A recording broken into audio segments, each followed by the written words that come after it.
Good day dear aspirants. എൻ്റെ പേര് ആതിര. ഏവർക്കും മാസ്റ്റർ കെ അക്കാഡമിയുടെ ഒരു പുതിയ ക്ലാസ്സിലേക്ക് സ്വാഗതം. അപ്പം നമുക്കറിയാം LP-UP എക്സാമിനേഷൻ്റെ നോട്ടിഫിക്കേഷൻ ഉടൻ വരാൻ പോവുകയാണ് അല്ലേ? അങ്ങനാണെങ്കിൽ നമുക്ക് LP-UP എക്സാം നോട്ടിഫിക്കേഷന് മുന്നേ തന്നെ പഠിച്ചു തുടങ്ങിയാലോ? ഇതാണ് നമ്മുടെ മാസ്റ്റർ കീ അക്കാഡമി എയിം ചെയ്യുന്നത്. പരീക്ഷയുടെ നോട്ടിഫിക്കേഷൻ വരുന്നതിന് മുന്നേ നിങ്ങളെ പ്രിപ്പയർ ചെയ്യുക. അപ്പോൾ നമുക്ക് LP-UP എക്സാമിന് ചോദിച്ചിട്ടുള്ള മുൻവർഷ ഫിസിക്സ് ക്വസ്റ്റ്യൻസ് പഠിച്ചുകൊണ്ട് നമ്മുടെ ടോപ്പിക്കുകൾ കവർ ചെയ്യാം. So without any delay let's get started. അപ്പോൾ നമ്മളുടെ സെക്ഷൻ നമ്മൾ സ്റ്റാർട്ട് ചെയ്യുകയാണ്. LP-UP previous year physics question. Okay, അപ്പം നമ്മുടെ ഫസ്റ്റ് ക്വസ്റ്റ്യനിലോട്ട് പോകാം.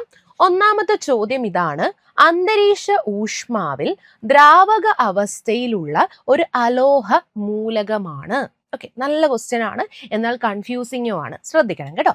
നമ്മുടെ മൂലകങ്ങൾ പല സ്റ്റേറ്റുകളിലും നമുക്ക് കാണാൻ പറ്റും. നമ്മൾ മൂലകങ്ങളെ നോക്കിക്കഴിഞ്ഞാൽ അവർ ഖര അവസ്ഥയിൽ കാണാൻ പറ്റും, ദ്രാവക അവസ്ഥയിൽ കാണാൻ പറ്റും, വാതക അവസ്ഥയിലൊക്കെ നമുക്ക് മൂലകങ്ങളെ കാണാനായിട്ട് പറ്റും.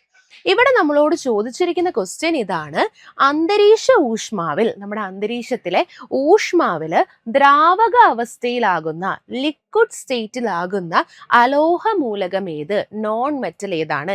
ഏത് നോൺ മെറ്റൽ ആണ് ദ്രാവക അവസ്ഥയിലാകുന്നത്? എപ്പോഴാ? അന്തരീക്ഷ ഊഷ്മാവിൽ. നമ്മുടെ അന്തരീക്ഷ ഊഷ്മാവിൽ അത് പെട്ടെന്ന് ദ്രാവകമായിട്ട് മാറും. ആൻസർ എന്ന് പറയുന്നത് ബ്രോമിനാണ് കേട്ടോ. ബ്രോമിനാണ് എന്ത് ചെയ്യുന്നത്? ദ്രാവക അവസ്ഥയിലാകുന്ന അലോഹ മൂലകം. നോക്കി വെക്കണം കേട്ടോ. എന്നാൽ ഇതേ ക്വസ്റ്റ്യനിലൂടെ ചെറിയ ചേഞ്ച് വരുത്തി നമുക്ക് നോക്കാം. അന്തരീക്ഷ ഊഷ്മാവിൽ ദ്രാവക അവസ്ഥയിലുള്ള ഒരു ലോഹമൂലകമാണ്. ഏത് ലോഹമാണ് അന്തരീക്ഷ ഊഷ്മാവിൽ ദ്രാവക അവസ്ഥയിൽ വരുന്നത്? അതിൻ്റെ ആൻസർ മെർക്കുറിയാണ്. നോക്കി വെക്കുക. ഏത് ലോഹമാണ് അന്തരീക്ഷ ഊഷ്മാവില് ദ്രാവക അവസ്ഥയിൽ വരുന്നത് എന്ന് ചോദിച്ചാൽ നിങ്ങൾ പറയണം മെർക്കുറി. നിങ്ങൾ മെർക്കുറി കേട്ടിട്ടുണ്ടായിരിക്കും അല്ലേ? ബാരോമീറ്ററിൽ നമ്മൾ അന്തരീക്ഷമർദ്ദം അളക്കാൻ ഉപയോഗിക്കുന്ന ഉപകരണമാണ് ബാരോമീറ്റർ. ഈ ബാരോമീറ്ററിൽ നമ്മൾ പൊതുവെ നിറയ്ക്കുന്ന ലോഹമാണ് ഏത്? മെർക്കുറി എന്ന് വിളിക്കുന്നത്. സോ മെർക്കുറി ഏത് സ്റ്റേറ്റിലാണ്? ലിക്വിഡ് സ്റ്റേറ്റിലാണ്. സോ അന്തരീക്ഷ ഊഷ്മാവിൽ ദ്രാവക അവസ്ഥയിലുള്ള ലോഹം മെർക്കുറിയും അലോഹം ബ്രോമിനുമാണ് കേട്ടോ. തിരിയരുത്.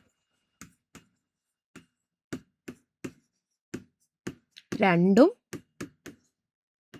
ഇമ്പോർട്ടൻ്റ് ആണ് കേട്ടോ. നോക്കി വെക്കാം.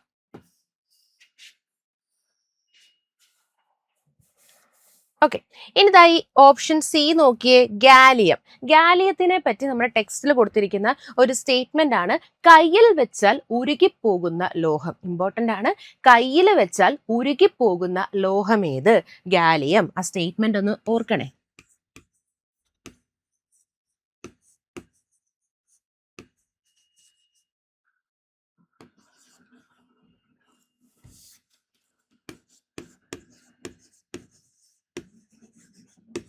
കയ്യിൽ വെച്ചാൽ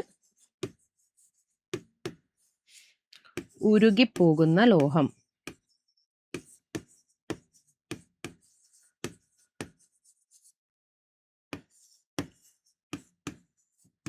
ഏതാണ്? ഗാലിയമാണ്. ഓക്കെ, അപ്പൊ ഈ ഒരു ക്വസ്റ്റ്യൻ ഓക്കെ ആയല്ലോ. നമുക്ക് നെക്സ്റ്റ് ക്വസ്റ്റ്യനിലോട്ട് മൂവ് ആവാം. നെക്സ്റ്റ് ക്വസ്റ്റ്യൻ: മനുഷ്യന്റെ ചെവിക്ക് വേദന ഉണ്ടാക്കുന്ന സ്വരത്തിന്റെ ഉച്ചത ഡാഷ് ഡെസിബലിൽ കൂടുതലാണ്. ഓക്കെ, അപ്പൊ നമുക്ക് എന്താണ് ഉച്ചത എന്ന് ആദ്യം മനസ്സിലാക്കാം. നമ്മളൊരു ശബ്ദത്തിന് നമ്മുടെ ചെവിയിൽ ഉണ്ടാക്കാൻ പറ്റുന്ന ഒരു പ്രതിഭാസമാണ് ഉച്ചത അല്ലെങ്കിൽ ലൗഡ്നെസ് എന്ന് പറയും. ഓക്കെ, ഒരു ശബ്ദം നമ്മൾ കേൾക്കുമ്പോൾ നമ്മുടെ ചെവിയിൽ ഉണ്ടാകുന്ന ഒരു പ്രതിഭാസമാണ്. ആ ശബ്ദത്തെ നമ്മുടെ ചെവി ഏത് രീതിയിലാണോ ആ ശബ്ദത്തെ നമ്മുടെ ചെവി ശ്രവിക്കുന്നത്, അതുവഴി നമുക്കുണ്ടാകുന്ന ഒരു പ്രതിഭാസമാണ് ഉച്ചത. ഓക്കെ, ഉച്ചത അല്ലെങ്കിൽ ശബ്ദം അളക്കുന്ന യൂണിറ്റ് PSC പല പരീക്ഷകളിലും ചോദിച്ചിട്ടുള്ളതാണ്. ശബ്ദത്തിന്റെ യൂണിറ്റ് എന്ത് അല്ലെങ്കിൽ ഉച്ചതയുടെ യൂണിറ്റ് എന്ത്? രണ്ടും ഒരു ഉത്തരമാണ്: ഡെസിബൽ. ഓർത്തു വെക്കുക. ശബ്ദത്തിന്റെ യൂണിറ്റ്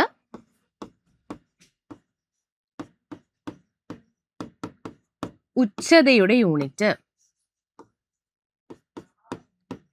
രണ്ടും എന്ത് തന്നെയാണ്? ഡെസിബൽ. ഓക്കെ, ഡെസിബൽ ആണ്. ഇനി ഒരു ഡെസിബൽ എന്ന് പറയുന്നത് എത്ര ബെല്ലാണ് ചോദിച്ചിട്ടുള്ള ക്വസ്റ്റ്യൻ ആണ്. ഓർത്ത് വെക്കുക, 1 ഡെസിബൽ 0.1 ബെല്ലാണ് കേട്ടോ. ബെൽ എന്ന് പറയുന്നതും എന്താ, ഉച്ചതയുടെ ഒരു യൂണിറ്റ് ആണ്, എന്നാൽ ഒരു ചെറിയ യൂണിറ്റ് ആണ്. നമ്മൾ കോമൺലി യൂസ് ചെയ്യുന്ന ഉച്ചത അല്ലെങ്കിൽ ശബ്ദത്തിന്റെ യൂണിറ്റ് ഡെസിബൽ ആണ്. 1 ഡെസിബൽ എത്ര ബെല്ലാണ്? 0.1 ബെൽ. ഓക്കെ, ഇനി നമ്മുടെ ക്വസ്റ്റ്യൻ നോക്കിയേ, എത്ര ഉച്ചതയുള്ള ശബ്ദമാണ് നമ്മുടെ ചെവിക്ക് വേദന ഉണ്ടാക്കുന്നത്? ഇമ്പോർട്ടൻ്റ് ആണ്. 120 ഡെസിബലിൽ കൂടിയ ശബ്ദം, 120 ഡെസിബലിൽ കൂടിയ ശബ്ദം നമുക്ക് എന്തുണ്ടാക്കും? ചെവിക്ക് വേദന ഉണ്ടാക്കും. അപ്പൊ നോക്കി വെക്കുക, മനുഷ്യന്റെ ചെവിക്ക് വേദന ഉണ്ടാക്കുന്ന സ്വരത്തിന്റെ ഉച്ചത ഡാഷ് ഡെസിബലിൽ കൂടുതലാണ്. എത്ര ഡെസിബലിൽ കൂടുതലാണ്? 120 ഡെസിബലിൽ കൂടിയ ശബ്ദമാണ് നമ്മുടെ ചെവിക്ക് എന്തുണ്ടാക്കുന്നത്? വേദന ഉണ്ടാക്കുന്നത്. ഓക്കെ അല്ലേ?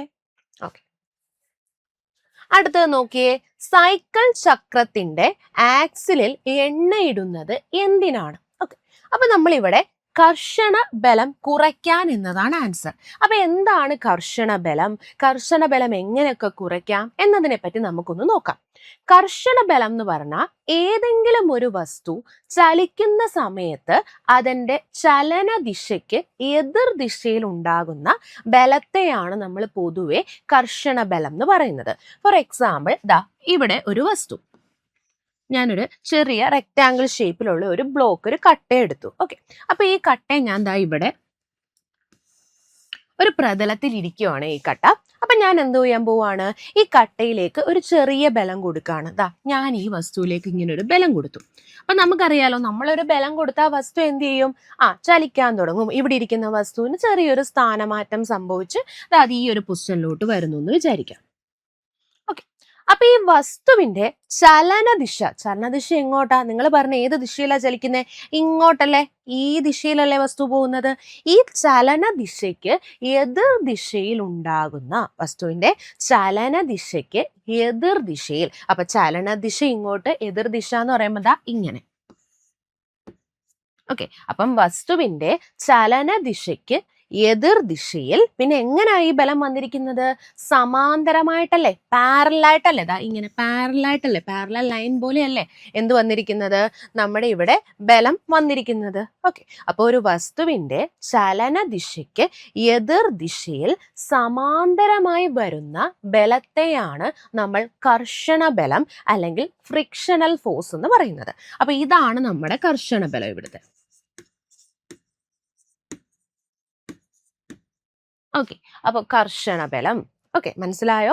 ഏതെങ്കിലും ഒരു വസ്തു ചലിക്കുമ്പം അത് ചലിക്കുന്ന ദിശയ്ക്ക് എതിർ ദിശയിൽ, ഇപ്പം വസ്തു ഇങ്ങോട്ട് ചലിക്കുന്നു, അതിൻ്റെ എതിർ ദിശ എന്ന് പറയുന്നത് ഇതല്ലേ? അപ്പൊ അതിൻ്റെ ചലന ദിശയ്ക്ക് എതിർ ദിശയിൽ സമാന്തരമായി ആക്ട് ചെയ്യുന്ന ബലമാണ് കർഷണ ബലം. ഇപ്പൊ നിങ്ങൾ ആലോചിച്ച് നോക്കി, ഇപ്പൊ നമ്മൾ ഇങ്ങോട്ട് ചലിക്കാൻ പോവാ. അപ്പൊ നമ്മൾ ഇങ്ങോട്ട് ചലിക്കുമ്പം നമ്മൾ ചലിക്കുന്നതിന്റെ എതിർ ദിശയിൽ ഒരു ബലം കൂടുതൽ നമ്മളെ പിടിച്ചു നിർത്തിയാൽ നമുക്ക് ചലിക്കാൻ പറ്റുമോ? ഇല്ലല്ലോ. ഇപ്പൊ ഈ കർഷണ ബലം ഒരുപാട് കൂടുതലാണെങ്കിൽ നമ്മുടെ ചലനത്തെ അത് തടയും. അപ്പൊ ഈ കർഷണ ബലം നമുക്ക് ചില സിറ്റുവേഷനിൽ കുറയ്ക്കണം. അപ്പൊ കർഷണ ബലം കുറയ്ക്കാനായിട്ട് നമ്മൾ ഉപയോഗിക്കുന്ന വസ്തുക്കളെ വിളിക്കുന്ന പേരാണ് ലൂബ്രിക്കൻസ് അഥവാ സ്നേഹകങ്ങൾ. നോക്കി വെക്കുക, സ്നേഹകങ്ങൾ.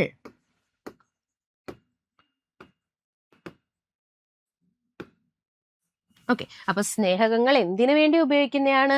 കർഷണ ബലം കുറയ്ക്കാനായിട്ട് നമ്മൾ ഉപയോഗിക്കുന്ന വസ്തുക്കളാണ്. ഇവരെ ആഡ് ചെയ്ത് കഴിഞ്ഞാൽ, ഈ സ്നേഹകങ്ങളെ അല്ലെങ്കിൽ ലൂബ്രിക്കൻസിനെ ആഡ് ചെയ്ത് കഴിഞ്ഞാൽ അവിടുത്തെ കർഷണം എന്ത് ചെയ്യും? കുറയും.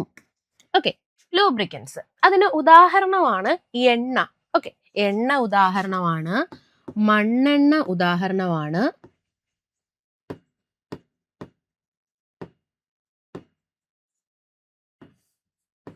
ഓക്കെ, എണ്ണ, മണ്ണെണ്ണ എന്നിവയൊക്കെ ഇതിന് ഉദാഹരണമാണ്. ഗ്രീസ് ഒക്കെ ഇല്ലേ, ഗ്രീസ്. പിന്നെ വളരെ ഇമ്പോർട്ടൻ്റ് ആയിട്ടുള്ള ഒരാളുണ്ട്, ഗ്രാഫൈറ്റ്. കേട്ടോ, ഗ്രാഫൈറ്റ്. അതിന്റെ പ്രത്യേകതയും PSC പലപ്പോഴും ചോദിച്ചിട്ടുള്ളതാണ്.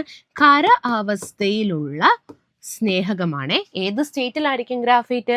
എടുത്തു കഴിഞ്ഞാൽ ഖര അവസ്ഥയിലായിരിക്കും, സോളിഡ് സ്റ്റേറ്റിലായിരിക്കും. അപ്പൊ സോളിഡ് സ്റ്റേറ്റിലുള്ള ഒരു സ്നേഹകത്തിന് ഉദാഹരണമാണ് നമ്മുടെ ഗ്രാഫൈറ്റ്. ഓർത്തു വെക്കണേ, ഇത് ഏത് സ്റ്റേറ്റ് ആണ്? ഖരാവസ്ഥ. ഓക്കെ, അപ്പൊ ദേ ഇവിടെ നോക്കിയേ, നമ്മൾ ഈ സൈക്കിൾ ചക്രത്തിൽ ആക്സിലിൽ എണ്ണയിടുന്നു. അപ്പൊ നമുക്കറിയാം ഈ സൈക്കിളിന്റെ ഒക്കെ ആക്സിൽ നമ്മൾ എണ്ണയിട്ട് കൊടുക്കും. എന്തിനായിരിക്കും? നമ്മൾ പറഞ്ഞു എണ്ണ എന്ന് പറയുന്നത് എന്തിന് ഉദാഹരണമാണ്?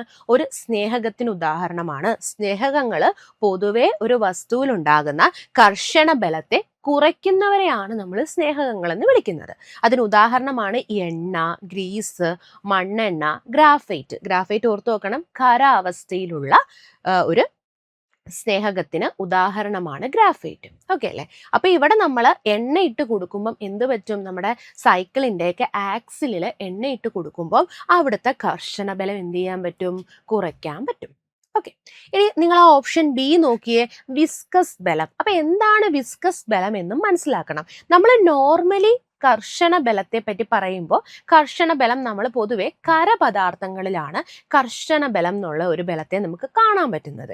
ഇനി ഇതേ കർഷണ ബലം ഏതെങ്കിലും ദ്രാവകങ്ങളിലോ വാതകങ്ങളിലോ വരുമ്പം നമ്മൾ ഇവന്റെ പേരങ്ങ് മാറ്റി പറയും. ഒരാൾ തന്നെ, പക്ഷെ നമ്മൾ പേര് മാറ്റി പറയും, അത്രേ ഉള്ളൂ. ഓക്കെ, അപ്പൊ നോർമലി ഏതെങ്കിലും ഒരു ഖരപദാർത്ഥത്തിൽ നമ്മൾ കർഷണ ബലത്തെ കർഷണ ബലം എന്ന് പറയും.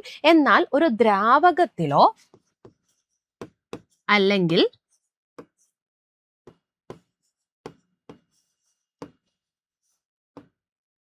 വാതകത്തിലോ നമ്മൾ ഈ ഘർഷണ ബലത്തിന് പറയുന്ന പേരാണ് വിസ്കസ് ബലം.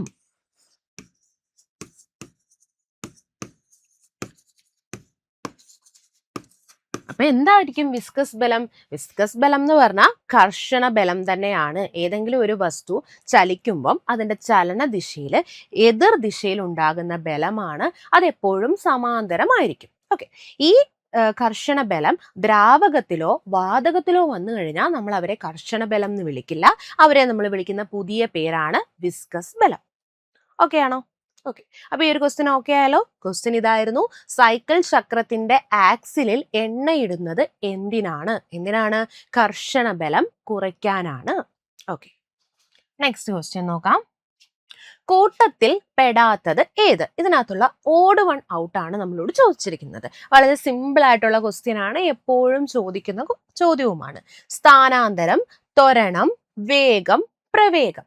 ഓക്കെ, അപ്പൊ നമ്മൾ ഇതിനകത്ത് ഓരോ ക്വാണ്ടിറ്റിയും നമ്മൾ ഇവിടെ ചോദിച്ചിരിക്കുന്നത് അവർ അദിശ അളവാണോ സദിശ അളവാണോ എന്നതിന്റെ ബേസിലാണ് നിങ്ങൾ ഇവരെ ഓഡ് വൺ ഔട്ട് ആയിട്ട് ചൂസ് ചെയ്യേണ്ടത്. ഓക്കെ, അപ്പൊ ഇവിടുത്തെ കറക്റ്റ് ആൻസർ എന്ന് പറയുന്നത് വേഗമാണ്. അപ്പൊ നമുക്ക് എന്താണ് അദിശ അളവ്, എന്താണ് സദിശ അളവെന്ന് ഒന്ന് മനസ്സിലാക്കി എടുക്കാം. അപ്പൊ അതാ നോക്കിയേ,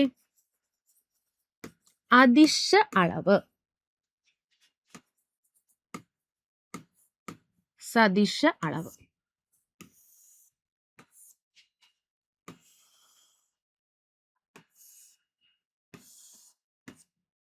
പേരിൽ തന്നെയുണ്ട് ആ ദിശ. ആ ദിശ എന്ന് പറഞ്ഞാൽ എന്താ? ദിശയില്ല. അതായത് അദിശ അളവുകൾ നമ്മൾ നോക്കിക്കഴിഞ്ഞാൽ അവർക്ക് ദിശയില്ല. ആ നമ്മൾ ചേർത്ത് പറയുമ്പോൾ ഇല്ല എന്നുള്ള മീനിങ് അല്ലേ? ഓക്കെ, അപ്പൊ ആ ദിശ എന്ന് പറഞ്ഞാൽ എന്താ? അതിന് ദിശയില്ല, ദിശ ഇല്ല. അപ്പൊ ദിശ എന്ന് പറഞ്ഞാൽ എന്തായിരിക്കും? ദിശ ഉണ്ട്. ആ ദിശ എന്ന് പറഞ്ഞാൽ ദിശ ഇല്ല. നിങ്ങൾ എപ്പോ ചേർത്ത് പറഞ്ഞാലും നിങ്ങൾ പ്രത്യയമൊക്കെ പഠിക്കും, അതിലെ അലിംഗ പ്രത്യയം, സലിംഗ പ്രത്യയം. ഓക്കെ, എന്ന് പറഞ്ഞാൽ എന്താ? ദിശയില്ല. ആ ദിശ എന്ന് പറയുമ്പോൾ ദിശയില്ലാത്ത അളവുകൾ. എന്നാൽ സദിശ എന്ന് പറഞ്ഞാൽ എന്താ? ദിശയുണ്ട്.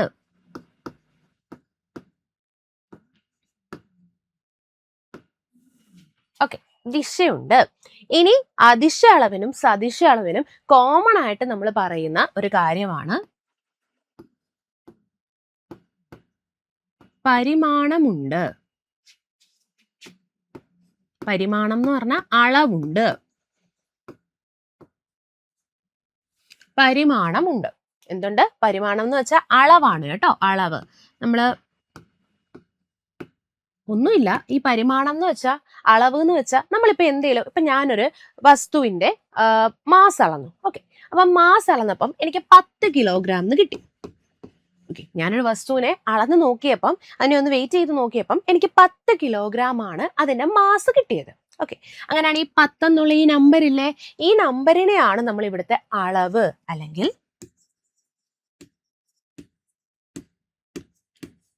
പരിമാണം എന്ന് നമ്മൾ പറയുന്നത്. ഓക്കെ, അപ്പോൾ അദിശ അളവിനും സദിശ അളവിനും എന്തുണ്ട്? പരിമാണമുണ്ട്, അല്ലെങ്കിൽ അളവുണ്ട്. ഇനി അവർക്ക് ദിശ ഉണ്ടെങ്കിൽ നമ്മൾ അവരെ വിളിക്കും സദിശ അളവാണ്. ദിശ ഇല്ലെങ്കിൽ നമ്മൾ അദിശ അളവെന്ന് വിളിക്കും. ഓക്കെ, അപ്പൊ അദിശ അളവിനൊരു ഉദാഹരണമാണ് നമ്മൾ പിണ്ഡം എടുക്കുന്നു, ഒരു വസ്തുവിന്റെ പിണ്ഡം.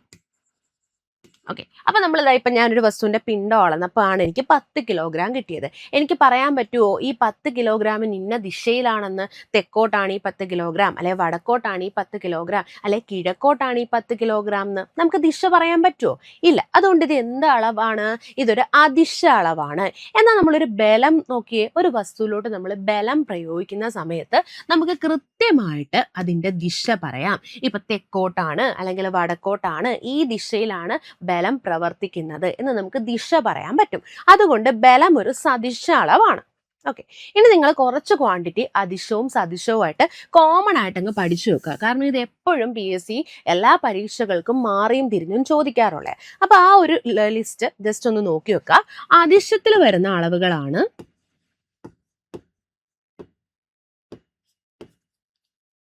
ദൂരം,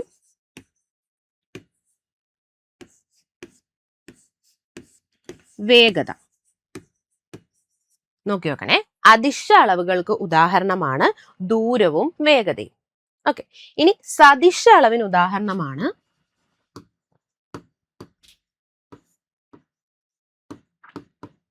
സ്ഥാനാന്തരം,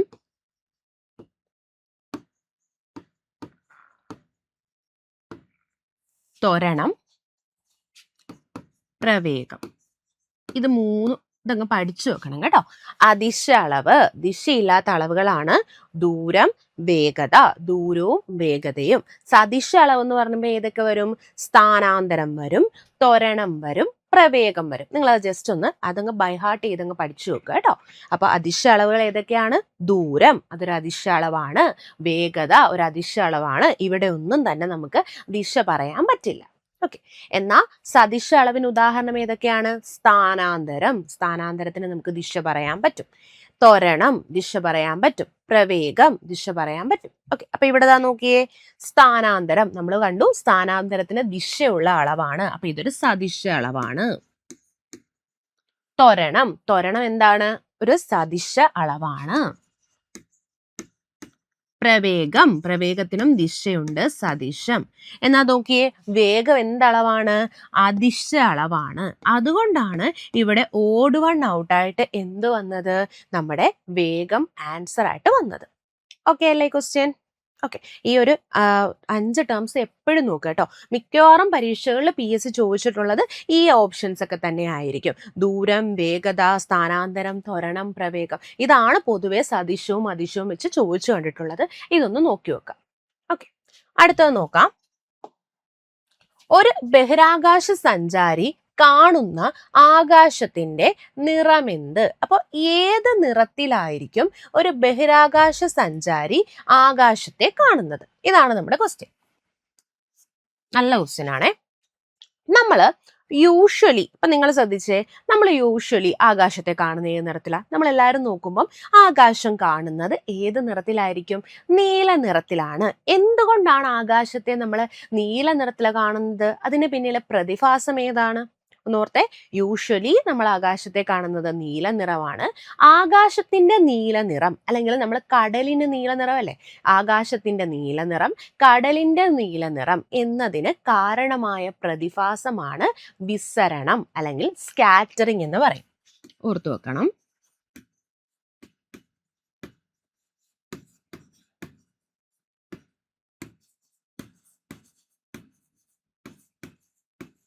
ആകാശത്തിന്റെ നീല നിറം അല്ലെങ്കിൽ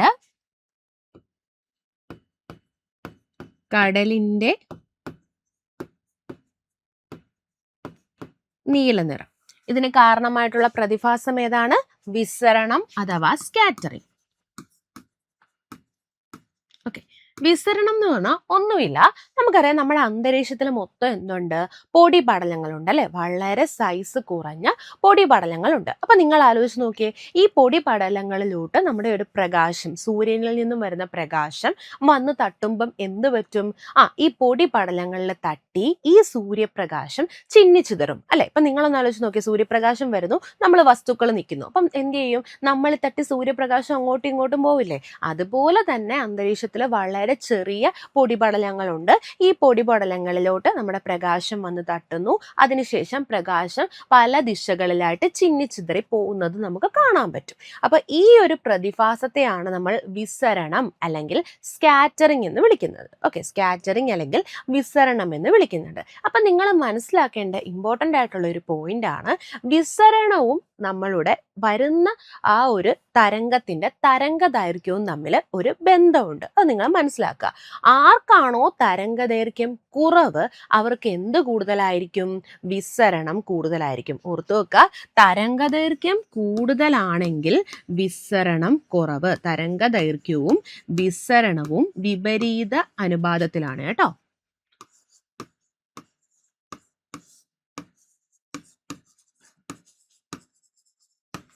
തരംഗദൈർഘ്യവും വിസരണം നടക്കുന്ന അളവും വിപരീത അനുപാതത്തിലാണ്. ആർക്കാണോ തരംഗദൈർഘ്യം കുറവ് അവർക്ക് വിസരണം കൂടുതലാണ്. അപ്പൊ നിങ്ങൾ പറഞ്ഞേ, നമ്മുടെ violet, indigo, blue, green, yellow, orange, red ഈ നിറത്തിൽ ആർക്കാണ് തരംഗദൈർഘ്യം ഏറ്റവും കുറവ്? തരംഗദൈർഘ്യം കുറവ് വയലറ്റ്. ഓർത്തു വെക്കണം കേട്ടോ, തരംഗദൈർഘ്യം കുറവ് വയലറ്റ്. തരംഗദൈർഘ്യം കൂടുതൽ ആർക്കാണ്? ചുവപ്പ്. ഓർത്തു വെക്കണം കേട്ടോ.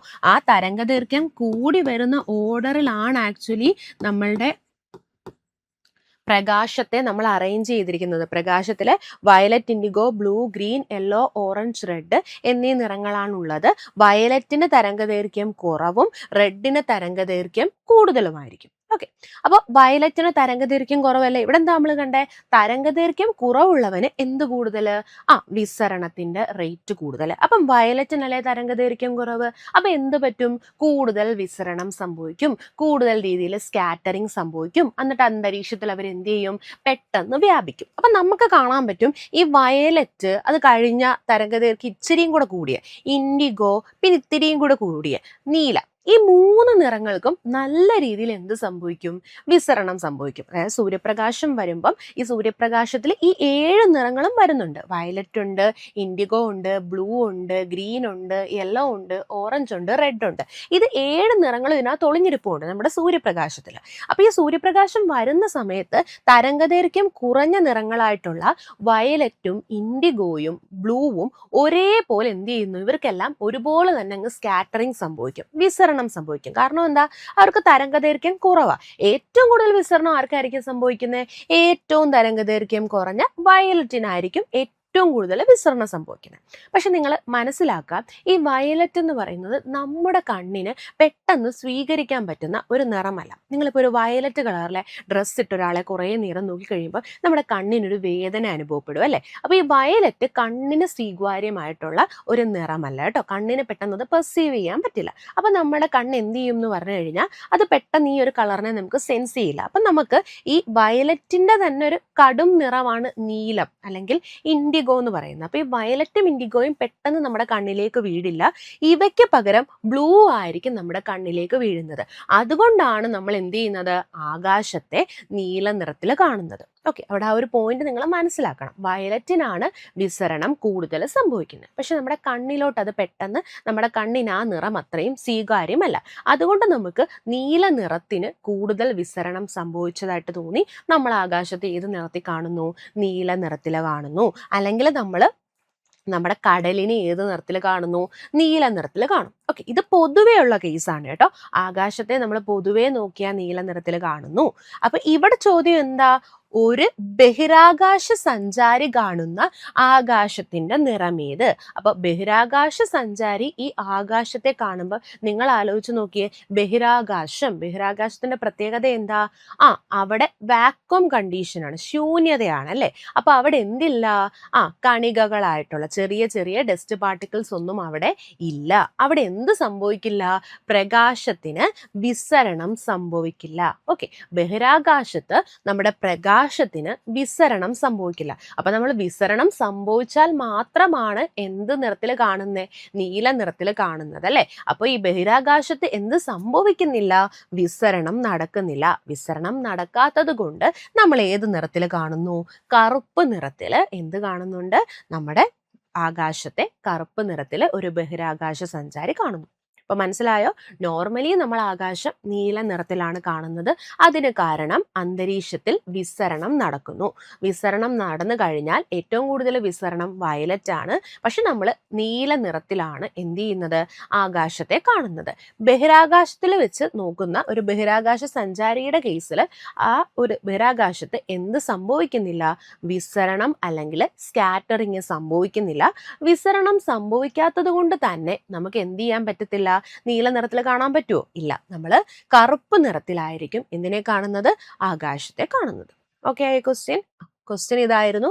ഒരു ബഹിരാകാശ സഞ്ചാരി കാണുന്ന ആകാശത്തിന്റെ നിറമേത്? കറുപ്പ് നിറം. നോക്കി വെക്കണം കേട്ടോ.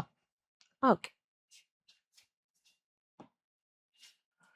അടുത്തത്, ഒരു ദന്ത ഡോക്ടർ പല്ല് പരിശോധിക്കുന്നതിനായി 8 സെന്റിമീറ്റർ ഫോക്കസ് ദൂരമുള്ള ഒരു കോൺകേവ് ദർപ്പണം ഉപയോഗിക്കുന്നു. ഓക്കെ, അപ്പൊ നമുക്കറിയാലോ, നമ്മൾ കോൺകേവ് ദർപ്പണത്തിന്റെ ഒരു ആപ്ലിക്കേഷൻ ആയിട്ട് പറയുന്നതാണ് ഡെന്റിസ്റ്റുകൾ യൂസ് ചെയ്യുന്ന ദർപ്പണം ഏത്? ദന്ത ഡോക്ടറുകൾ ഉപയോഗിക്കുന്ന ദർപ്പണം കോൺകേവ് ദർപ്പണത്തിന് ഉദാഹരണമാണ്. ഓക്കെ, അപ്പൊ നമ്മളോട് പറയുകയാണ്, ചിലപ്പോൾ അങ്ങനെ നിങ്ങൾക്ക് തരില്ല കേട്ടോ.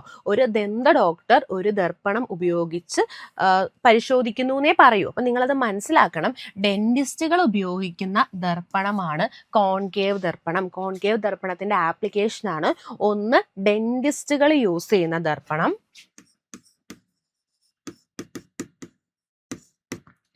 രണ്ടാമത് മേക്കപ്പ് ആർട്ടിസ്റ്റുകൾ ഉപയോഗിക്കുന്ന മേക്കപ്പ് മിററിലെ മേക്കപ്പ് ദർപ്പണം. അതെന്തിന് ഉദാഹരണമാണ്? കോൺകേവ് ദർപ്പണമാണ്. ഡെന്റിസ്റ്റുകൾ യൂസ് ചെയ്യുന്ന ദർപ്പണം കോൺകേവ് ആണ്. മേക്കപ്പിന് ഉപയോഗിക്കുന്ന ദർപ്പണം എന്താണ്?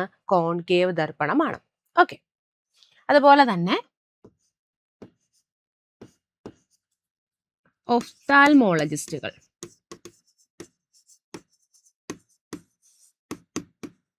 ഒഫ്താൽമോളജിസ്റ്റ് എന്ന് പറഞ്ഞാൽ നമ്മുടെ നേത്ര വിദഗ്ധരില്ലേ, ഒഫ്താൽമോളജിസ്റ്റ്, അവരുപയോഗിക്കുന്ന ദർപ്പണവും എന്താണ്?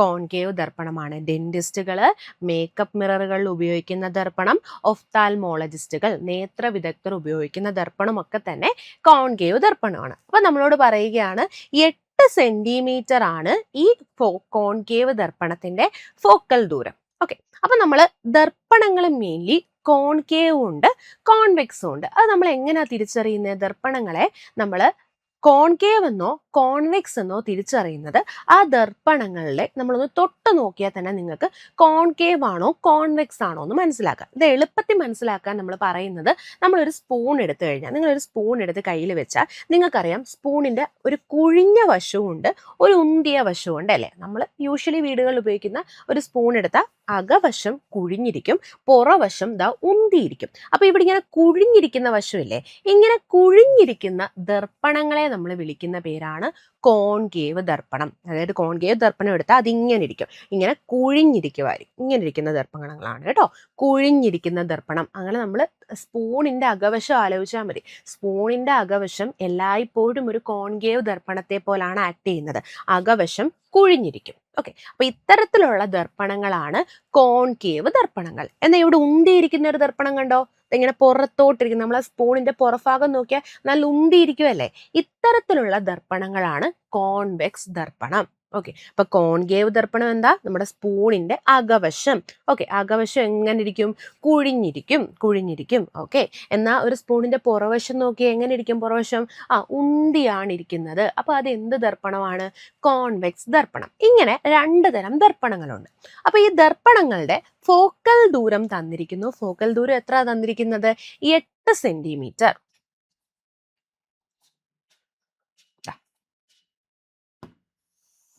ഞാനിവിടെ ഒരു കോൺകേവ് ദർപ്പണം വരയ്ക്കുവാണേ. അപ്പൊ നമ്മൾ ഈ ദർപ്പണം വരച്ചപ്പോൾ ഞാൻ പറഞ്ഞില്ലേ, അകവശം കുഴിഞ്ഞ്, നമ്മുടെ സ്പൂണിന്റെ ഉൾവശമാണ് എന്ത്? നമ്മുടെ കോൺകേവ് ദർപ്പണം. അപ്പൊ അകവശം കുഴിഞ്ഞിരിക്കുകയാണ്, പുറവശം ഉന്തിയിരിക്കുകയാണ്. ഓക്കെ, ഞാൻ എന്തിനാ ഈ വര കൊടുത്തതെന്ന് പറഞ്ഞാൽ നമുക്ക് അകം മാത്രം മതി.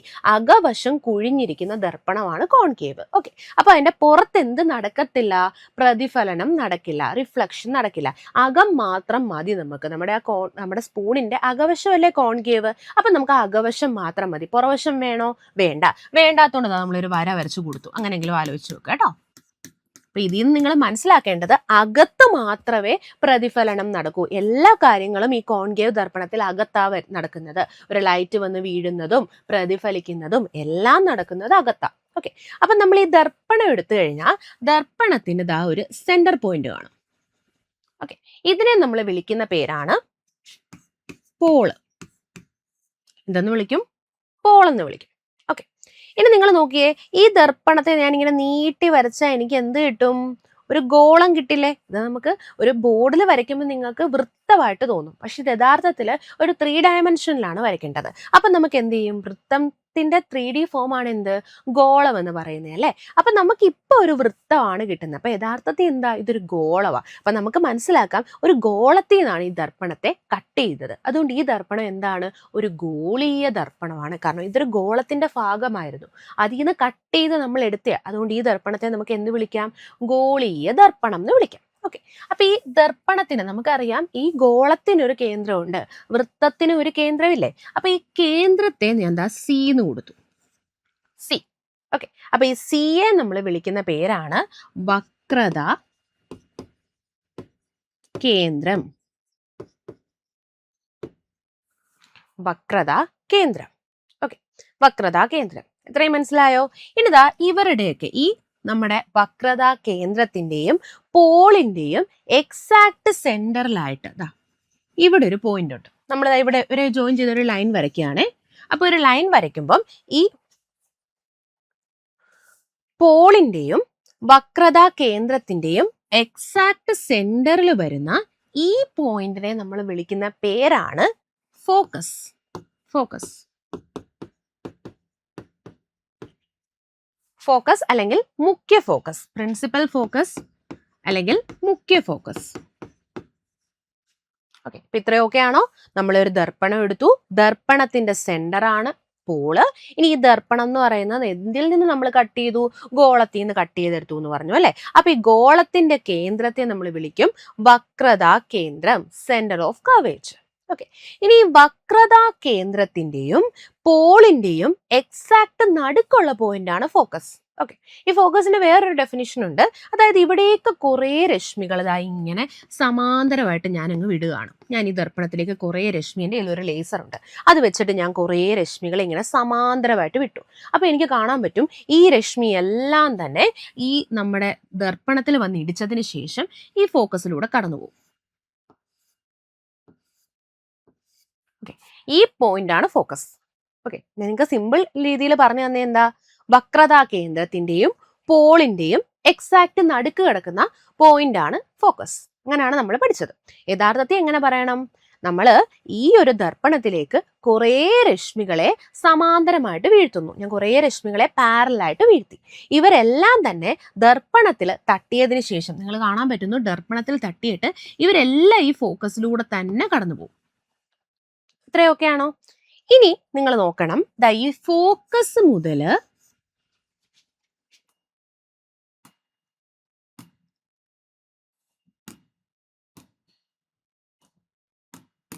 നോക്കിയേ, നമ്മുടെ ഫോക്കസ് മുതല് ഈ പോള് വരെയുള്ള ദൂരമാണ് ഫോക്കൽ ദൂരം. അതിനുവേണ്ടിയാണ് ഇത്രയും കാര്യങ്ങൾ പറഞ്ഞത് കേട്ടോ, നിങ്ങൾക്ക് ഫോക്കൽ ദൂരം എന്ന് മനസ്സിലാവാൻ. ഫോക്കൽ ദൂരം എന്ന് പറഞ്ഞാൽ നമ്മുടെ ഫോക്കസ് മുതൽ പോള് വരെയുള്ള ദൂരം. ഓക്കെ, ഇങ്ങനെ പറഞ്ഞാലും കുഴപ്പമില്ല. ഫോക്കസ് മുതൽ വക്രതാ കേന്ദ്രം വരെയുള്ള ദൂരവും കറക്റ്റ് തന്നെയാണ്, കാരണം ഇത് രണ്ടും തുല്യമല്ലേ. എക്സാക്ട് സെന്ററിലല്ലേ നമ്മുടെ ഫോക്കസ് കിടക്കുന്നത്. പക്ഷെ നമ്മൾ മെയിൻലി പറയുന്ന ഒരു ഡെഫിനിഷൻ എന്ന് പറഞ്ഞാൽ ഫോക്കൽ ദൂരം എന്ന് പറഞ്ഞാൽ പോള് മുതൽ ഫോക്കസ് വരെയുള്ള ദൂരത്തെ നമ്മൾ വിളിക്കുന്ന പേരാണ്, പോളിന്റെയും ഫോക്കസിനും ഇടയിലുള്ള ദൂരത്തെ നമ്മൾ വിളിക്കുന്ന പേരാണ് ഫോക്കൽ ദൂരം.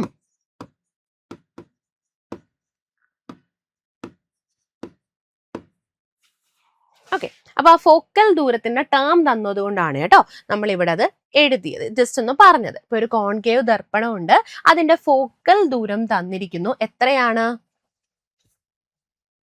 8 സെന്റിമീറ്റർ. ഫോക്കൽ ദൂരത്തെ സ്മാൾ എഫ് കൊണ്ട് റെപ്രസെന്റ് ചെയ്യണം കേട്ടോ. ഫോക്കൽ ദൂരം തന്നിരിക്കുന്നു 8 സെന്റിമീറ്റർ. ഫോക്കൽ ദൂരം 8 സെന്റിമീറ്റർ ആണ്. നിങ്ങൾ ഇനി അടുത്തതായിട്ട് അറിഞ്ഞിരിക്കേണ്ട ഒരു ഇമ്പോർട്ടന്റ് പോയിന്റ് ആണ്.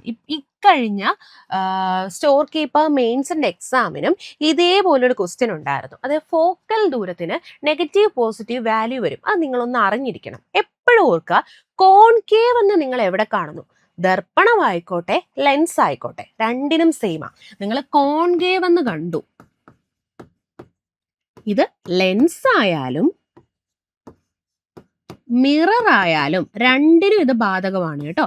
കോൺകേവ് ലെൻസ് ആയിക്കോട്ടെ, കോൺകേവ് മിറർ ആയിക്കോട്ടെ, ഫോക്കൽ ലെങ്തിന്റെ വാല്യൂവിന് മുന്നിൽ നിങ്ങൾ എന്ത് കൊടുക്കണം?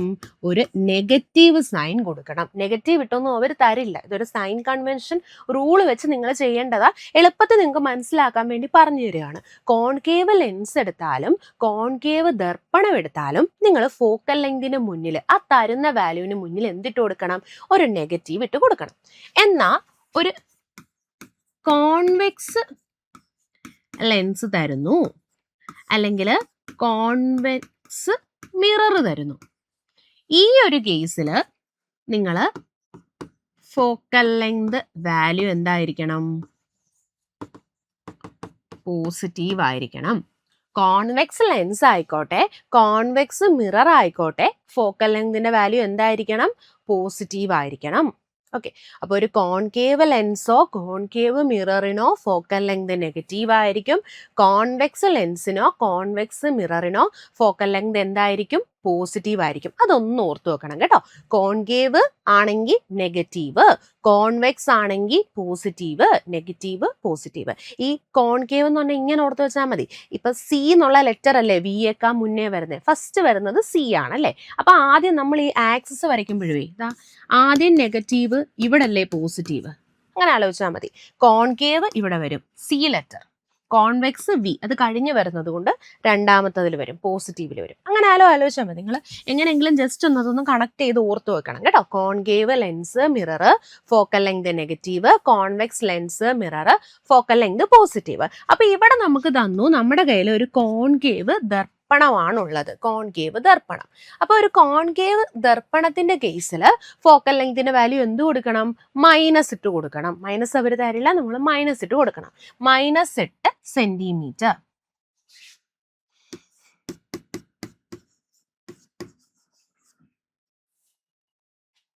ഇനി പറയുന്നു, പല്ല് നിരീക്ഷിക്കുന്നതിനായി അദ്ദേഹം ദർപ്പണം പല്ലിൽ നിന്നും 4 സെന്റിമീറ്റർ ദൂരത്തിൽ പിടിക്കുന്നു. അതായത് നമ്മുടെ കയ്യിൽ ഒരു ദർപ്പണമുണ്ട്, നമ്മളിവിടെ ഒബ്സർവ് ചെയ്യേണ്ടത് ഒരു പല്ലല്ലേ, പല്ലാണ് ഇവിടെ ഒബ്സർവ് ചെയ്യേണ്ടത്. പല്ലിൽ നിന്നും എത്ര സെന്റിമീറ്റർ അകലെയാണ് നമ്മൾ ദർപ്പണത്തെ വെക്കുന്നത്? 4 സെന്റിമീറ്റർ. ഓക്കെ, അപ്പൊ നിങ്ങൾ അറിഞ്ഞിരിക്കേണ്ട അടുത്ത പോയിന്റ് ആണ് യു എന്താണ്, വി എന്താണ് എന്ന് നിങ്ങൾ അറിഞ്ഞിരിക്കണം. യുവും വിയും. നമ്മൾ ഒരു ഒബ്ജക്റ്റ് എടുത്ത, ഒരു വസ്തു എടുത്ത, വസ്തുവും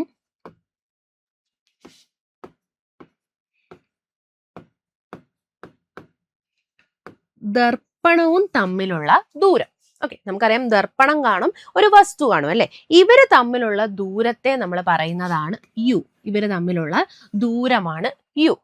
ഓക്കെ, ഇനി ദർപ്പണവും പ്രതിബിംബം, കാരണം നമ്മളൊരു വസ്തുവിനെ ഒരു ദർപ്പണത്തിലൂടെ നോക്കിക്കഴിഞ്ഞാൽ ഉറപ്പായും എന്ത് കാണും? അവിടെ ഒരു പ്രതിബിംബം രൂപം കൊള്ളും അല്ലെ. അപ്പം വസ്തുവും ദർപ്പണവും തമ്മിലുള്ള ദൂരം യു ആണ്. ദർപ്പണവും പ്രതിബിംബവും തമ്മിലുള്ള ദൂരം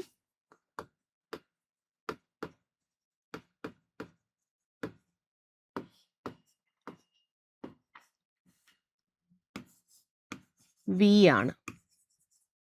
ഓക്കെ, ആ ദൂരം മനസ്സിലാക്കണം കേട്ടോ. ദർപ്പണവും വസ്തുവും തമ്മിലുള്ള ദൂരം യു ആണ്. ദർപ്പണവും പ്രതിബിംബവും തമ്മിലുള്ള ദൂരം എന്താണ്? വി ആണ്. ഓക്കെ, ഇനി എപ്പോഴും ഓർത്തു വെക്കുക, യു എവിടെ ആയാലും, ദർപ്പണമായിക്കോട്ടെ ലെൻസ് ആയിക്കോട്ടെ എന്തോ ആയിക്കോട്ടെ, യു എപ്പോഴും നെഗറ്റീവ് ആയിരിക്കും. U is always negative. യുവിന്റെ മുന്നിൽ നമ്മളൊരു മൈനസ് ഇട്ട് കൊടുക്കണം കേട്ടോ. കോൺകേവ് ലെൻസ് എടുത്താലും കോൺവെക്സ് ലെൻസ് എടുത്താലും കോൺകേവ് ദർപ്പണം എടുത്താലും കോൺവെക്സ് ദർപ്പണം എടുത്താലും യുവിന്റെ വാല്യൂ നമ്മൾ എന്ത് കൊടുക്കണം? ഒരു നെഗറ്റീവ് ഇട്ട് കൊടുക്കണം. ഓക്കെ, അപ്പൊ ഇവിടെ യു ആണ് ക്വസ്റ്റ്യനിൽ തന്നിരിക്കുന്നത്. അതായത് ആ വസ്തുവും നമ്മുടെ പല്ലാണ് ഇവിടുത്തെ വസ്തു, പല്ലും നമ്മുടെ ദർപ്പണവും തമ്മിലുള്ള ദൂരം 4. അപ്പൊ യുവിന്റെ വാല്യൂ ആണ് തന്നിരിക്കുന്നത് 4 സെന്റിമീറ്റർ. അപ്പൊ നമ്മൾ ഇപ്പൊ പഠിച്ച പോയിന്റ് എന്താ? യുവിന്റെ വാല്യൂ എപ്പോഴും നമ്മൾ മൈനസ് ഇട്ട് കൊടുക്കണം. അപ്പൊ എഫ് ഉണ്ട് യു ഉണ്ട്. നമ്മളോട് ചോദിച്ചിരിക്കുന്നത് ആവർത്തനമാണ്. ആവർത്തനം എന്ന് പറഞ്ഞ ഒരു ഫാക്ടറാണ് ചോദിക്കുന്നത്. അപ്പം ആവർത്തനം എന്ന് പറഞ്ഞു കഴിഞ്ഞാൽ നമുക്കിപ്പോൾ അറിയാം, ഒരു വസ്തു വെക്കുമ്പം അവിടെ എന്തുണ്ടാവും? ഉറപ്പായും ഒരു പ്രതിബിംബം ഉണ്ടാവും അല്ലെ. അപ്പൊ നമ്മൾ ഒരു വസ്തുവിന്റെ പ്രതിബിംബത്തിന്റെ ഉയരത്തെയും വസ്തുവിന്റെ ഉയരത്തെയും കണക്ട് ചെയ്ത് പറയുന്ന ടേം ആണ് ആവർത്തനം. അപ്പം ആവർത്തനം എന്ന് പറഞ്ഞാൽ നോക്കിയേ, ആവർത്തനം അല്ലെങ്കിൽ ഇംഗ്ലീഷിൽ മാഗ്നിഫിക്കേഷൻ എന്നാണ് കേട്ടോ പറയുന്നത്. ആവർത്തനം എന്ന് പറയുമ്പോൾ ഒരു വസ്തുവിന്റെ പ്രതിബിംബത്തിന്റെ ഉയരത്തെ HI എന്ന് പറയുന്നത് ഇമേജ് അല്ലെ പ്രതിബിംബം, പ്രതിബിംബ ഉയരത്തെ നമ്മൾ വസ്തുവിന്റെ ഉയരത്തോട് കണക്ട് ചെയ്ത് പറയുന്ന ടേം ആണ് ആവർത്തനം. ഹൈറ്റ് ഓഫ് ഇമേജും ഹൈറ്റ് ഓഫ് ഒബ്ജക്റ്റിന്റെയും റേഷ്യോ. ഓക്കെ, ആവർത്തനം. ആവർത്തനം എന്ന് പറഞ്ഞാൽ എന്താ? ഒരു വസ്തുവിന്റെ പ്രതിബിംബ ഉയരത്തെ വസ്തുവിന്റെ ഉയരവുമായിട്ട് കണക്ട് ചെയ്ത് പറയുന്ന ടേം ആണ് ആവർത്തനം. Height of image by height of object. Okay ആണോ? അപ്പൊ ഇതിന് നമുക്ക് ഡയറക്റ്റ് ഈ ഒരു ഇക്വേഷൻ വെച്ച് ചെയ്യാം. പക്ഷെ നിങ്ങൾ നമ്മുടെ ക്വസ്റ്റ്യനിൽ നോക്കിയേ, എവിടെങ്കിലും ഈ പല്ലിന്റെ ഉയരത്തെ പറ്റി വല്ലതും പറയുന്നുണ്ടോ? ഇല്ല. പല്ലിന്റെ ഉയരത്തെ പറ്റിയോ പ്രതിബിംബത്തിന്റെ ഉയരവോ ഒന്നും തന്നിട്ടില്ല. അപ്പൊ നമുക്കിതാ ഈ ഇക്വേഷൻ യൂസ് ചെയ്യാൻ പറ്റില്ല. പിന്നെ നമുക്കിവിടെ യൂസ് ചെയ്യാൻ പറ്റുന്ന അടുത്ത ഇക്വേഷൻ ഇതാണ്, -v/u. ഇത് ഓർത്ത് വെക്കുക, ദർപ്പണത്തിന്റെ കേസിലാണേ. ഇത് ദർപ്പണത്തിന്റെ കേസാണ്. ലെൻസിന്റെ ക്വസ്റ്റ്യൻ വരുമ്പോൾ നമുക്ക് അത് ഡീൽ ചെയ്യാം. ദർപ്പണത്തിന്റെ കേസിൽ ആവർത്തനം HI/H എത്രയാണോ ആ പ്രതിബിംബത്തിന്റെ ഉയരം ബൈ വസ്തുവിന്റെ ഉയരം, അല്ലെങ്കിൽ -v/u. അപ്പൊ നമ്മുടെ ക്വസ്റ്റ്യനിൽ നമുക്ക് യു തന്നിട്ടുണ്ട്, വി കണ്ടുപിടിക്കണം. അതിന് നമുക്ക് ഇവിടെ എഫ് തന്നിട്ടുണ്ടല്ലോ. അപ്പൊ നിങ്ങൾ ഇവിടെ ഈ 2 ക്വാണ്ടിറ്റി വെച്ചിട്ട് നമ്മുടെ ദർപ്പണ സമവാക്യം അറിഞ്ഞിരിക്കണം. ദർപ്പണങ്ങളിൽ നമ്മൾ യൂസ് ചെയ്യുന്ന ഒരു സമവാക്യമാണ് ദർപ്പണ സമവാക്യം. അതിന്റെ ഇക്വേഷൻ ഇങ്ങനെയാണ്, 1/f എന്ന് പറയുന്നത്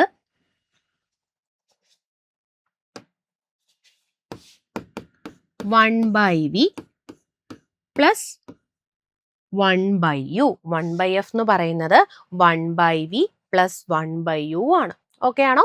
1/f equal 1/v plus 1/u. അപ്പൊ നമുക്ക് ഇവിടെ കണ്ടുപിടിക്കേണ്ട ആരെയാ? നമുക്ക് ആദ്യം കണ്ടുപിടിക്കേണ്ടത് v അല്ലേ. അപ്പൊ v-നെ അവിടെ ഇടുക. ഓക്കെ, നിങ്ങൾ സബ്സ്റ്റിറ്റ്യൂട്ട് ചെയ്യുന്നതിന് മുന്നേ തന്നെ ഇക്വേഷൻ ഒന്ന് റീഅറേഞ്ച് ചെയ്യണം. നമുക്ക് കണ്ടുപിടിക്കേണ്ടത് 1/v-നെയാണ്. പ്ലസ് 1/u ഇക്വേഷൻ അപ്പുറത്തേക്ക് കൊണ്ടുപോകാം. ഓക്കെ, പ്ലസ് 1/u ഇക്വേഷൻ അപ്പുറം വന്നാൽ എന്താവും? സൈൻ ഓപ്പോസിറ്റ് ആകണം, -1/u ആകും.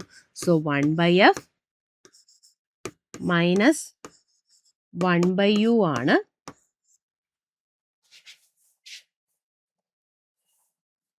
1/f മൈനസ് 1/u ആണ് 1/v. 1/f minus 1/u. Okay, നമുക്ക് സബ്സ്റ്റിറ്റ്യൂട്ട് ചെയ്യാം.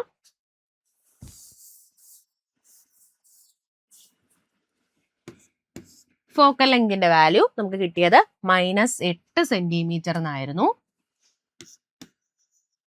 ഓക്കെ, യുവിന്റെ വാല്യൂ നമുക്ക് എന്തായിരുന്നു കിട്ടിയത്?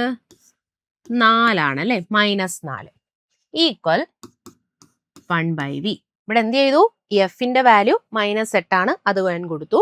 യുവിന്റെ വാല്യൂ -4 ആണ്, അത് കൊടുത്തു. ഇനി ഇവിടെ നോക്കിയേ, ഇവിടത്തെ ഈ മൈനസിനെ നമുക്ക് മുകളിലോട്ട് എഴുതാം. ഈ മൈനസ് മുകളിലോട്ട് എഴുതുമ്പം -1/8. ഓക്കെ, -1/8. ഈ മൈനസും ഈ മൈനസും നോക്കിയേ, 2 മൈനസ് ചേർന്ന് എന്താവും? പ്ലസ് ആവും കേട്ടോ. ഒരു മൈനസും ഇവിടെ ഒരു മൈനസ്, ഇവിടെ ഒരു മൈനസ്, ഇവിടെ ഒരു മൈനസ്, ഇത് രണ്ടും കൂടെ ചേർന്ന് പ്ലസ് എന്നാവും. ഓക്കെ, പ്ലസ് വാല്യൂ ആദ്യം എഴുതാം, മൈനസ് വാല്യൂ രണ്ടാമത് എഴുതാം. പ്ലസ് വാല്യൂ ആദ്യം എഴുതുമ്പം 1/4 മൈനസ് 1/8. ഇതെന്തിന് ഇക്വലന്റ് ആണ്? 1/v. ഓക്കെ അല്ലേ? 1/4 മൈനസ് 1/8. ഇനി നമുക്കൊന്ന് ക്രോസ് മൾട്ടിപ്ലൈ ചെയ്യാം. 1 ഗുണം 8 എത്ര കിട്ടും? 8. ഈ മൈനസ് സിമ്പിൾ അതുപോലെ ഇട്ടു. 1 ഗുണം 4 എത്രയാണ്? 4 ബൈ, ഇനി താഴെയുള്ളവരെ തമ്മിൽ തമ്മിൽ ഗുണിക്കണം. 4 ഗുണം 8.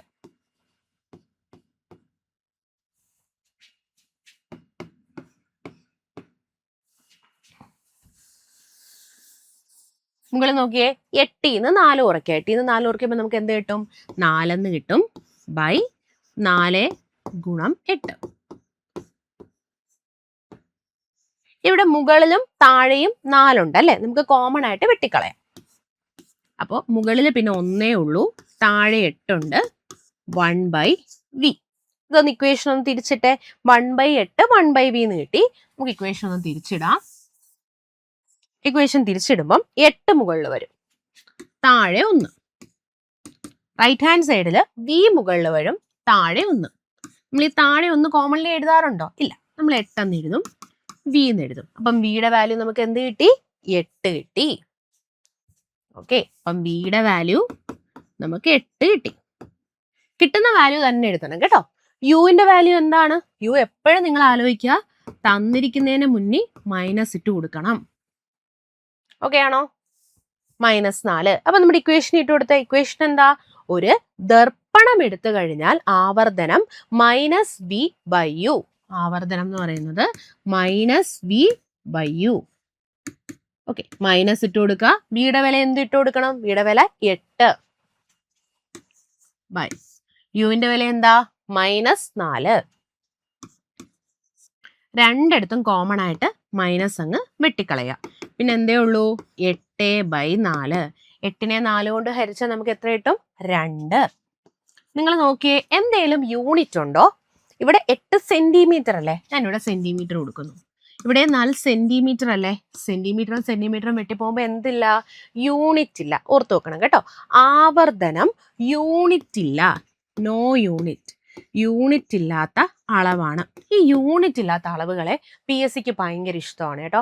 നിങ്ങളോട് അതൊക്കെ ചോദിക്കും. സ്ട്രെയിൻ്റെ യൂണിറ്റ് എന്ത്? സ്ട്രെയിനും ഇതുപോലെ യൂണിറ്റ് ഇല്ലാത്ത ഒരു ക്വാണ്ടിറ്റിയാണ് സ്ട്രെയിൻ. ഓക്കെ, പിന്നെ ആവർത്തനത്തിന്റെ യൂണിറ്റ് എന്ത്, അല്ലെങ്കിൽ അപവർത്തനാങ്കത്തിന്റെ യൂണിറ്റ് എന്ത്? അപ്പൊ അതൊക്കെ ഒന്ന് ജസ്റ്റ് നോക്കി വെക്കണം.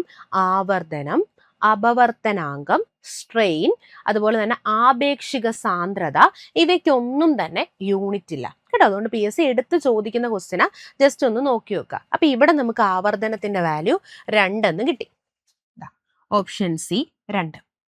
ഇതിപ്പോ ഒരു സിമ്പിൾ ക്വസ്റ്റ്യൻ ആണ്, പക്ഷെ നിങ്ങൾ മനസ്സിലാക്കി വെക്കേണ്ടത് സൈനുകൾ എപ്പോഴും ഓർക്കുക. കോൺകേവ് എന്ന് കണ്ട, കോൺകേവ് ദർപ്പണമായിക്കോട്ടെ ലെൻസ് ആയിക്കോട്ടെ, നിങ്ങൾ ഫോക്കൽ ലെങ്ത് നെഗറ്റീവ് കൊടുക്കുക. കോൺവെക്സ് ദർപ്പണോ കോൺവെക്സ് ലെൻസോ ചോദിച്ചാൽ ഫോക്കൽ ലെങ്ത് പോസിറ്റീവ് കൊടുക്കുക. അത് ഓർത്ത് വെക്കണം. യുവിന്റെ വാല്യൂ, യു എന്ന് പറയുമ്പോൾ വസ്തുവും ദർപ്പണവും തമ്മിലുള്ള ദൂരമാണ്. യുവിന്റെ വാല്യൂ എല്ലായ്പ്പോഴും നെഗറ്റീവ് എടുക്കുക. വിയുടെ വാല്യൂ അത് ക്വസ്റ്റ്യൻ ഡിപ്പെൻഡ് ചെയ്തിട്ടായിരിക്കും കേട്ടോ വരുന്നത്. ചിലപ്പോൾ നെഗറ്റീവും നമുക്ക് കിട്ടും, പോസിറ്റീവും നമുക്ക് ആൻസർ ആയിട്ട് വരാം. ഓക്കെ, ആവർത്തനം എന്താണ്? ഒരു ദർപ്പണത്തിന്റെ കേസിൽ ആവർത്തനം -v/u. അത് വെച്ചിട്ട് ചെയ്താൽ മതി. അപ്പൊ ഈ ഒരു ക്വസ്റ്റ്യൻ ഓക്കെ ആയല്ലോ. നമുക്ക് അടുത്ത ക്വസ്റ്റ്യൻ നോക്കാം.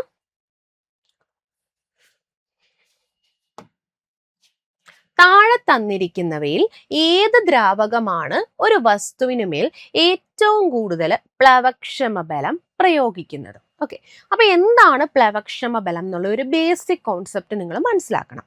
അതായത് നമ്മളൊരു വസ്തുവിനെ ഏതെങ്കിലും ദ്രാവകത്തിൽ വെക്കുന്ന സമയത്ത്, അല്ലെങ്കിൽ ഒരു വാതകത്തിൽ ഇരിക്കുന്ന സമയത്ത് അതിനുണ്ടാകുന്ന ബലമാണ് പ്ലവക്ഷമ ബലം. അപ്പൊ പ്ലവക്ഷമ ബലം എവിടെയാണ് ആക്ട് ചെയ്യുന്നത്? ദ്രാവകത്തില് ഓർ വാതകത്തില് ഒരു വസ്തു ഇരിക്കുന്ന സമയം അതിൽ ആക്ട് ചെയ്യുന്ന ബലമാണ്. ദ്രാവകത്തിലായിക്കോട്ടെ വാതകത്തിലായിക്കോട്ടെ ഒരു വസ്തു ഇരിക്കുന്ന സമയം അതിലുണ്ടാകുന്ന ബലമാണ് പ്ലവക്ഷമ ബലം. ഇംഗ്ലീഷിൽ നമ്മൾ ബോയൻ ഫോഴ്സ് എന്ന് പറയും കേട്ടോ.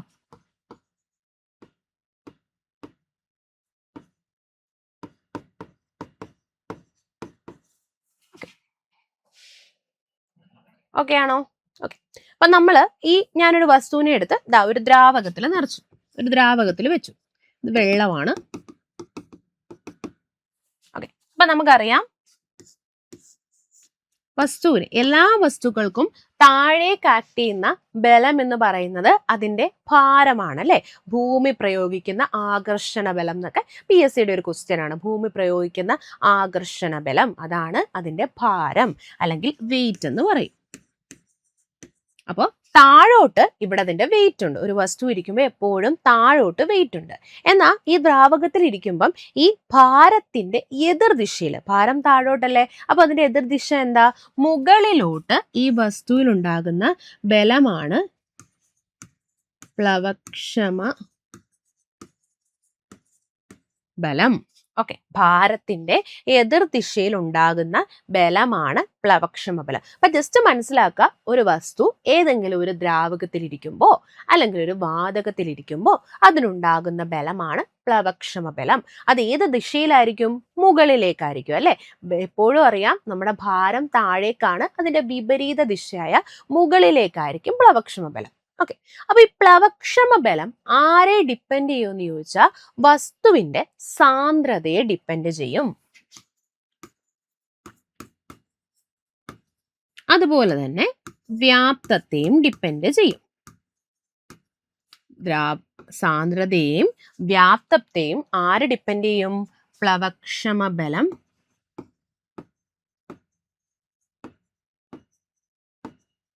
ആശ്രയിക്കും. ഓക്കെ. സാന്ദ്രത കൂടുതലാണെങ്കിൽ പ്ലവക്ഷമ ബലം കൂടുതൽ, അതായത് നേരനുപാതമാണ്. ഒരു വസ്തുവിന് സാന്ദ്രത കൂടുതലാണെങ്കിൽ നിങ്ങൾ മനസ്സിലാക്കണം അവിടെ പ്ലവക്ഷമ ബലം കൂടുതലാണ്. പ്ലവക്ഷമ ബലം കൂടുതലാണെങ്കിൽ അത് എന്ത് ചെയ്യും? കൂടുതൽ പൊങ്ങി നിൽക്കും കേട്ടോ. കാരണം പ്ലവക്ഷമ ബലം മുകളിലോട്ടല്ലേ ആക്ട് ചെയ്യുന്നത്. അപ്പൊ കൂടുതൽ പ്ലവക്ഷമ ബലം എന്ന് പറഞ്ഞാൽ വസ്തു കൂടുതൽ അളവിൽ എന്ത് ചെയ്യും?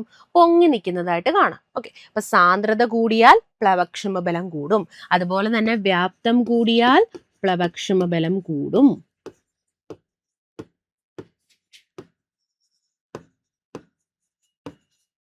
എന്തിനെയൊക്കെ ഡിപ്പെൻഡ് ചെയ്യുന്നുണ്ട്? സാന്ദ്രതയെയും ഡിപ്പെൻഡ് ചെയ്യുന്നുണ്ട്, വ്യാപ്തത്തെയും ഡിപ്പെൻഡ് ചെയ്യുന്നുണ്ട്. സാന്ദ്രത കൂടിയാൽ പ്ലവക്ഷമ ബലം കൂടും, വ്യാപ്തം കൂടിയാൽ പ്ലവക്ഷമ ബലം കൂടും. സാന്ദ്രതയും വ്യാപ്തത്തെയും അത് ഡിപ്പെൻഡ് ചെയ്യുന്നുണ്ട് കേട്ടോ. രണ്ടിനെയും നേരനുപാതികമായിട്ടാണ് ഡിപ്പെൻഡ് ചെയ്യുന്നത്. ഓക്കെ അല്ലേ? അപ്പൊ ഇവിടെ നോക്കിയേ, താഴെ തന്നിരിക്കുന്ന ഏത് ദ്രാവകമാണ് ഒരു വസ്തുവിന്മേൽ ഏറ്റവും കൂടുതൽ പ്ലവക്ഷമ ബലം പ്രയോഗിക്കുന്നത്? ഇത് നമ്മളെ PSC അറിഞ്ഞുകൊണ്ട് തന്നെ ചോദിച്ചതാ. കാരണം നമുക്കറിയാം LP UP എക്സാമിനേഷന് പ്രിപ്പയർ ചെയ്യുന്നവർ നന്നായിട്ട് കവർ ചെയ്യേണ്ട ഒരു കാര്യമാണ് SCERT ടെക്സ്റ്റ് ബുക്കുകൾ, അല്ലേ? ഇത് നമ്മുടെ പഴയ SCERTയിൽ ഒരു ചെറിയ ബോക്സ് കൊടുത്തിട്ടുണ്ട്. അതിനെ ബേസ് ചെയ്ത അതിന്റെ വാല്യൂ അറിയാവുന്നവർക്ക് ഈ ഒരു ക്വസ്റ്റ്യൻ പെട്ടെന്ന് ചെയ്യാൻ പറ്റും കേട്ടോ. അപ്പൊ ദാ ഇവിടെ നോക്കിയേ, നമ്മൾ ഓരോ വസ്തുക്കളും തന്നിട്ടുണ്ട്. ഈ ഓരോ വസ്തുക്കൾക്കുമുള്ള സാന്ദ്രത അറിഞ്ഞിരിക്കണം, എങ്കിൽ മാത്രമേ ഇതിനകത്ത് ചെയ്യാൻ പറ്റൂ. നമ്മളിപ്പോൾ എന്താ കണ്ടേ? ആർക്കാണോ സാന്ദ്രത കൂടുതൽ, നമ്മളോട് ചോദിക്കുന്നത് കൂടുതൽ പ്ലവക്ഷമ ബലമല്ലേ. അപ്പൊ നമുക്ക് എളുപ്പത്തിൽ പറയാം, സാന്ദ്രത ആർക്ക് കൂടുതൽ. ഇതിന്റെ സാന്ദ്രതാ ബോക്സ് ആണ് നമ്മുടെ ടെക്സ്റ്റിൽ കൊടുത്തിരിക്കുന്നത് കേട്ടോ. സാന്ദ്രത കൂടിയ ആൾക്ക് എന്ത് കൂടുതലായിരിക്കും? പ്ലവക്ഷമ ബലം. കൂടുതൽ പ്ലവക്ഷമ ബലം എന്ന് പറഞ്ഞാൽ എന്തായിരിക്കും? കൂടുതൽ സാന്ദ്രത. സാന്ദ്രത കൂടുതൽ. സാന്ദ്രത കൂടിയ ആൾക്കാണ് എന്ത് കൂടുതൽ? പ്ലവക്ഷമ ബലം കൂടുതൽ. അപ്പൊ ഓരോ വസ്തുവിന്റെയും സാന്ദ്രത എഴുതാം. ജലത്തിന്റെ കേസിൽ വാല്യൂ 1000 kg/m³. ഓക്കെ. സാന്ദ്രത എന്ന് പറഞ്ഞാൽ വസ്തുവിന്റെ പിണ്ഡത്തെ വ്യാപ്തം കൊണ്ട് ഹരിക്കുമ്പോൾ കിട്ടുന്നതാ. പിണ്ഡത്തിന്റെ യൂണിറ്റ് കിലോഗ്രാം, വ്യാപ്തത്തിന്റെ യൂണിറ്റ് m³. അതുകൊണ്ടാണ് kg/m³ എന്ന് കേട്ടോ. സാന്ദ്രത എന്ന് പറഞ്ഞാൽ ഒരു വസ്തുവിന്റെ പിണ്ഡം നമ്മൾ എടുക്കുന്നു, എന്നിട്ട് അത് ഇരിക്കാൻ എടുക്കുന്ന സ്ഥലമാണ് വ്യാപ്തം. വ്യാപ്തം കൊണ്ട് ഹരിക്കുന്നു, അപ്പൊ കിട്ടുന്നതാണ് സാന്ദ്രത. ഓക്കെ. ഇനി മണ്ണെണ്ണയുടെ കേസിൽ വാല്യൂ, ഇതല്ലാതെ ഡയറക്റ്റ് ക്വസ്റ്റ്യനും ചോദിച്ചിട്ടുണ്ട്. അപ്പൊ ഈ വാല്യൂ ഒന്ന് നിങ്ങൾ ബൈഹാർട്ട് ചെയ്ത് പഠിക്കണം കേട്ടോ. മണ്ണെണ്ണയുടെ ആപേക്ഷിക സാന്ദ്രത ഇതൊക്കെ ചോദിച്ചിട്ടുള്ള ക്വസ്റ്റ്യനാണ്, നമ്മൾ ഡിസ്കസ് ചെയ്യും. ഓക്കെ. അപ്പൊ ജലത്തിൻ്റെത് 1000 kg/m³ ആണ്. മണ്ണെണ്ണയുടേത് 810 kg/m³ ആണ്. ഗ്ലിസറിൻ്റെത് 1260 kg/m³ ആണ്. ഉപ്പ് വെള്ളത്തിൻ്റെത് 1025 kg/m³. അപ്പൊ നിങ്ങൾ പറഞ്ഞേ ഏറ്റവും കൂടുതൽ സാന്ദ്രത ആർക്കാ? ഏറ്റവും കുറവ് മണ്ണെണ്ണയ്ക്ക. മണ്ണെണ്ണയേക്കാൾ സാന്ദ്രത കൂടിയ ആള് ജലമാ. ജലത്തേക്കാൾ സാന്ദ്രത കൂടിയ ആള് ഉപ്പുവെള്ളമാണ്. ഉപ്പുവെള്ളത്തേക്കാൾ സാന്ദ്രത കൂടിയ ആളാണ് ആര്? Glycerin. 1260 kilogram per metre cube ആണ്. അപ്പൊ ഏറ്റവും കൂടുതൽ സാന്ദ്രത ആർക്കാണ്? ഗ്ലിസറിൻ ആണ്. സാന്ദ്രത കൂടിയാൽ എന്ത് കൂടും? പ്ലവക്ഷമ ബലവും കൂടും. അപ്പൊ ഇത്രയും ക്വസ്റ്റ്യൻസ് ഓക്കെ ആണല്ലോ? ഇത്രയൊക്കെ ആണല്ലോ? ഈസി ക്വസ്റ്റ്യൻ ആയിരുന്നു. പ്ലവക്ഷമ ബലം എന്ന് പറയുന്ന 9ാം ക്ലാസ്സിന്റെ പഴയ ടെക്സ്റ്റ് ആണ്. പുതിയ ടെക്സ്റ്റിൽ അപ്ഡേഷൻ വന്നിട്ടുണ്ട്. പഴയ SCERT ടെക്സ്റ്റിലെ ഫസ്റ്റ് ചാപ്റ്ററിൽ നിന്ന് ബേസ് ചെയ്തുള്ള ക്വസ്റ്റ്യൻ ആയിരുന്നു കേട്ടോ ഇത്. ഓക്കെ, നിങ്ങൾ പുതിയ SCERT നന്നായിട്ട് കവർ ചെയ്ത് പഠിക്കുക. കാരണം SCERT ടെക്സ്റ്റുകൾക്ക് LP UPയിൽ വളരെ ഇമ്പോർട്ടൻസ് ഉണ്ട്. അപ്പോൾ പുതിയ ടെക്സ്റ്റിൽ നിങ്ങൾ കൂടുതൽ കവർ ചെയ്ത് പഠിക്കണം കേട്ടോ. അപ്പോൾ അതിനെ ബേസ് ചെയ്തുള്ള ഒരു എക്സാം ഇതുവരെ നടന്നിട്ടില്ല. അതുകൊണ്ട് പുതിയ SCERT കവർ ചെയ്ത് പഠിക്കാം. ഓക്കെ അല്ലേ? ഓക്കെ, അപ്പോൾ നമുക്ക് അടുത്ത ക്വസ്റ്റ്യനിലോട്ട് പോവാം. കേരളത്തിൽ തെർമൽ പവർ സ്റ്റേഷൻ സ്ഥാപിച്ചിരിക്കുന്ന സ്ഥലം. തെർമൽ പവർ സ്റ്റേഷൻ ലൊക്കേഷൻ ആണ് ചോദിച്ചിരിക്കുന്നത്. അപ്പൊ ആൻസർ കായംകുളമാണ് കേട്ടോ. കായംകുളത്തുള്ള തെർമൽ പവർ സ്റ്റേഷന്റെ പേരാണ് NTPC. NTPC എന്ന് പറഞ്ഞാൽ national thermal power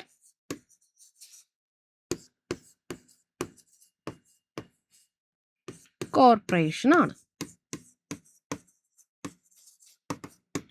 national thermal power corporation ആണ് NTPC. ഇതിന്റെ ലൊക്കേഷൻ എന്ന് പറയുന്നത് കായംകുളമാണ്.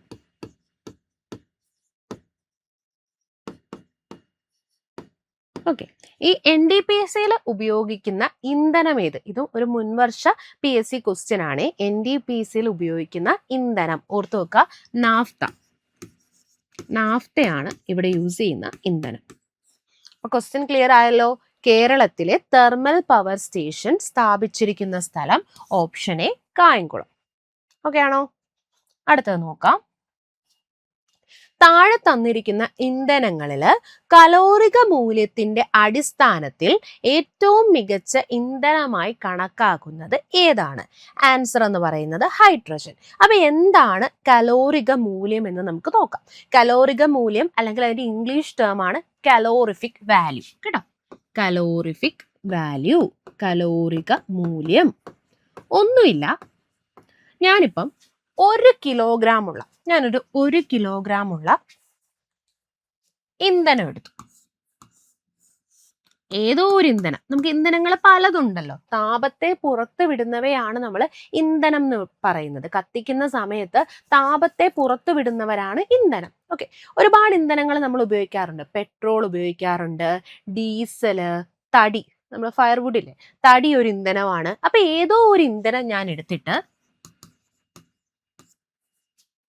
1 കിലോഗ്രാം ഉള്ള ഒരു ഇന്ധനം എടുത്തിട്ട് ഞാൻ ഇതിനെ കത്തിക്കുവാണ്. ഓക്കെ, അപ്പൊ ഈ ഇന്ധനം എത്രമാത്രം ഊർജം പുറത്തു വിടുന്നു എന്ന് ഞാൻ നോക്കാൻ പോവാ. 1 കിലോഗ്രാം ഉള്ള ഒരു ഇന്ധനം എടുക്കുന്നു, ഇത് കത്തിക്കുന്ന സമയം എത്ര ഊർജം ഉണ്ടായെന്ന് നോക്കി. ഓക്കെ, ഇപ്പൊ എനിക്കൊരു എത്ര ഊർജം അതിന്റെ അളവ് ഞാനങ്ങ് എടുക്കുവാണേ. ഇതിനെ വിളിക്കുന്ന പേരാണ് കലോറിഫിക് വാല്യൂ. അപ്പൊ എന്താണ് കലോറിഫിക് വാല്യൂ? 1 കിലോഗ്രാം ഉള്ള ഇന്ധനത്തെ നമ്മൾ കത്തിക്കുന്ന സമയത്ത്, കമ്പഷൻ ചെയ്യുന്ന സമയത്ത്, അപ്പൊ കത്തിക്കുന്ന സമയം എത്ര ഊർജം പുറത്തു വരുന്നു, ഇതാണ് കലോറിഫിക് വാല്യൂ. അപ്പൊ നമ്മുടെ കലോറിഫിക് വാല്യൂ കൂടുതലാണെന്ന് വിചാരിച്ചാൽ ആ ഇന്ധനത്തിന്റെ ക്ഷമത അല്ലെങ്കിൽ എഫിഷ്യൻസി കൂടുതലായിരിക്കും. അപ്പൊ എന്താ കലോറിഫിക് വാല്യൂ? 1 കിലോ ഉള്ള ഏതെങ്കിലും ഒരു ഇന്ധനം എടുക്കുമ്പോൾ അതിനെ കത്തിക്കുന്ന സമയത്ത് പുറത്തു വരുന്ന ഊർജത്തിന്റെ അളവിനെ നമ്മൾ വിളിക്കുന്ന പേരാണ് കലോറിക മൂല്യം അല്ലെങ്കിൽ കലോറിഫിക് വാല്യൂ. കലോറിക മൂല്യം കൂടുതലാണെങ്കിൽ ഓർത്തു വെക്കുക, ഇന്ധനത്തിന്റെ ക്ഷമത കൂടുതലാണ്. കലോറിഫിക് വാല്യൂ അല്ലെങ്കിൽ കലോറിക മൂല്യം കൂടിയാൽ ഇന്ധനക്ഷമത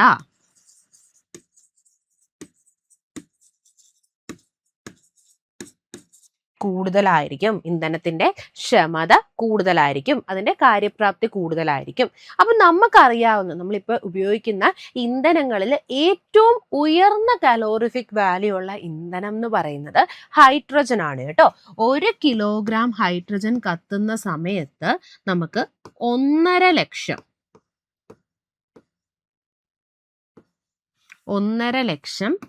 കിലോ ജൂൾ ഊർജമാണ് പുറത്തുവിടുന്നത്. മനസ്സിലായോ? 1 കിലോഗ്രാം ഉള്ള ഞാനൊരു ഹൈഡ്രജനെ എടുത്ത് കത്തിച്ചു കഴിഞ്ഞാൽ 1.5 ലക്ഷം കിലോ ജൂൾ ആണ്, മറക്കല്ല്, ജൂളല്ല, 1.5 ലക്ഷം കിലോ ജൂൾ ഊർജമാണ് പുറത്തേക്ക് വരുന്നത്. അപ്പൊ അത്രയും ഊർജത്തിന്റെ വാല്യൂ കൂടുതലല്ലേ, ഏറ്റവും ഉയർന്നതാണ് കേട്ടോ. എല്ലാ ഇന്ധനങ്ങളും നമ്മളിപ്പോൾ CNG എടുക്കുന്നു, LPG എടുക്കുന്നു, മീഥെയ്ൻ എടുക്കുന്നു, ഏത് ഇന്ധനം എടുത്താലും ഏറ്റവും ഉയർന്ന കലോറിക് വാല്യൂ ആർക്കായിരിക്കും? ഹൈഡ്രജൻ ആണ്. ഹൈഡ്രജന്റെ കലോറിക് വാല്യൂ പഠിച്ചു വെച്ചേ, 1.5 ലക്ഷം കിലോ ജൂൾ പെർ കിലോഗ്രാം. അതായത് 1 കിലോഗ്രാം ഹൈഡ്രജൻ കത്തിച്ചു കഴിഞ്ഞാൽ 1.5 ലക്ഷം കിലോ ജൂൾ ഊർജമാണ് പുറത്തേക്ക് വരുന്നത്. ഓക്കെ ആണോ? അങ്ങനെ ആണെങ്കിൽ നമുക്കറിയാം അതിന്റെ കാര്യക്ഷമത കൂടുതലല്ലേ, കാരണം കൂടുതൽ കലോറിക വാല്യൂ ആണ്, കാര്യക്ഷമതയൊക്കെ കൂടുതലാണ്. പക്ഷെ നമ്മൾ എന്തുകൊണ്ടാണ് ഈ ഒരു ഹൈഡ്രജനെ ഉപയോഗിക്കാത്തത് ഇന്ധനമായിട്ട്? നമ്മളിപ്പം പൊതുവെ ഇന്ധനമായിട്ടൊക്കെ ഉപയോഗിക്കുന്നത് പെട്രോള്, ഡീസല്, CNG, LPG ഇങ്ങനെയൊക്കെയല്ലേ. നമ്മൾ ഹൈഡ്രജനെ ഉപയോഗിക്കാൻ പറ്റാത്തതിന്റെ റീസൺ എന്ന് പറഞ്ഞാൽ ഇതിന് ഇത്രയും ഊർജം പുറത്തു വിടുന്നതുകൊണ്ട് നമുക്കിതിനെ ഒന്ന് ട്രാൻസ്പോർട്ട് ചെയ്യാൻ, ഒരു സ്ഥലത്തു നിന്ന് മറ്റു സ്ഥലത്തേക്ക് ഇതിനെ ഗതാഗതം ചെയ്യണമല്ലോ, ട്രാൻസ്പോർട്ട് ചെയ്യണമല്ലോ. പക്ഷെ അതെന്തായിരിക്കും? ഡിഫിക്കൽട്ട് ആയിരിക്കും. കാരണം ഇത്രയും ഊർജം അത് പ്രൊഡ്യൂസ് ചെയ്ത് വലിയ അപകടങ്ങൾ ഉണ്ടാവാൻ ചാൻസ് ഉണ്ട്. പിന്നെ ഇതിനെ സ്റ്റോർ ചെയ്ത് വെക്കാനുള്ളതും ബുദ്ധിമുട്ടാണ്. ഇതുകൊണ്ടാണ് നമ്മൾ ഹൈഡ്രജനെ ഉപയോഗിക്കാത്തത്. മനസ്സിലാക്കണം കേട്ടോ. ട്രാൻസ്പോർട്ട് ചെയ്യാനുള്ള ബുദ്ധിമുട്ടും അതുപോലെ തന്നെ നമുക്കിതിനെ സ്റ്റോർ ചെയ്ത് വെക്കാനും ബുദ്ധിമുട്ടാണ്. ഓക്കെ, അല്ലാത്ത ഒരു പക്ഷം നോക്കിക്കഴിഞ്ഞാൽ ഇത് വളരെ ഗുണകരമാണ്. കാരണം വലിയ രീതിയിൽ അന്തരീക്ഷത്തിൽ പൊല്യൂഷൻ ഉണ്ടാക്കില്ല, പിന്നെ ഇത്രയും ഊർജം ഉണ്ടാവുന്നുണ്ട്. ഓക്കെ, അപ്പോൾ ക്വസ്റ്റ്യൻ ഇതായിരുന്നു, താഴെ തന്നിരിക്കുന്ന ഇന്ധനങ്ങളിൽ കലോറിക മൂല്യത്തിന്റെ അടിസ്ഥാനത്തിൽ ഏറ്റവും മികച്ച ഇന്ധനത്തിന് എന്ത് കൂടുതലായിരിക്കും? കലോറിക മൂല്യം കൂടുതലായിരിക്കും. അതുകൊണ്ട് തന്നെ അതിന്റെ ക്ഷമതയും കൂടുതലായിരിക്കും. അപ്പൊ ഏറ്റവും നല്ല ഇന്ധനമായിട്ട് നമ്മൾ കണക്കാക്കുന്ന ആരെയാണ്? ഹൈഡ്രജൻ ആണ്. Okay, next question. കാഴ്ചയ്ക്ക് ബുദ്ധിമുട്ടുള്ള ഒരാൾക്ക് നേത്രവിദഗ്ധൻ കണ്ണട വാങ്ങാനായി കൊടുത്ത കുറിപ്പിൽ ലെൻസിന്റെ പവർ മൈനസ് ഉണ്ട് കേട്ടോ, -2D എന്ന് രേഖപ്പെടുത്തിയിരിക്കുന്നു. അതായത് ഒരാൾക്ക് കണ്ണിന് പ്രോബ്ലം ഉള്ള ഒരാൾ, ഓക്കെ, ആ കണ്ണിന് പ്രോബ്ലം ഉള്ള ഒരാൾക്ക് ഒരു നേത്രവിദഗ്ധൻ എന്ന് പറഞ്ഞാൽ എന്തെങ്കിലും ഓർമ്മ വന്നോ? നമ്മൾ നേരത്തെ പഠിച്ചേ നേത്രവിദഗ്ധർ ഉപയോഗിക്കുന്ന കണ്ണാടി ഏതാണ്? ഏത് തരം ദർപ്പണമാണ്? കോൺകേവ്. ജസ്റ്റ് പറഞ്ഞു എന്നേ ഉള്ളൂ കേട്ടോ. അപ്പൊ ഇയാൾക്ക് നമ്മുടെ രോഗിക്ക് എന്തോ കണ്ണ് സംബന്ധമായിട്ടുള്ള ഒരു പ്രശ്നമുണ്ട്.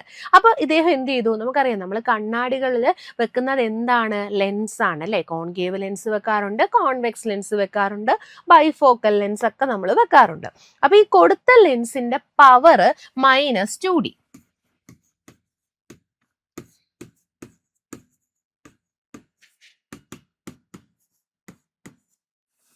ഓക്കെ, അതിന്റെ പവർ അതിനകത്ത് -2D എന്ന് രേഖപ്പെടുത്തിയിരിക്കുന്നു.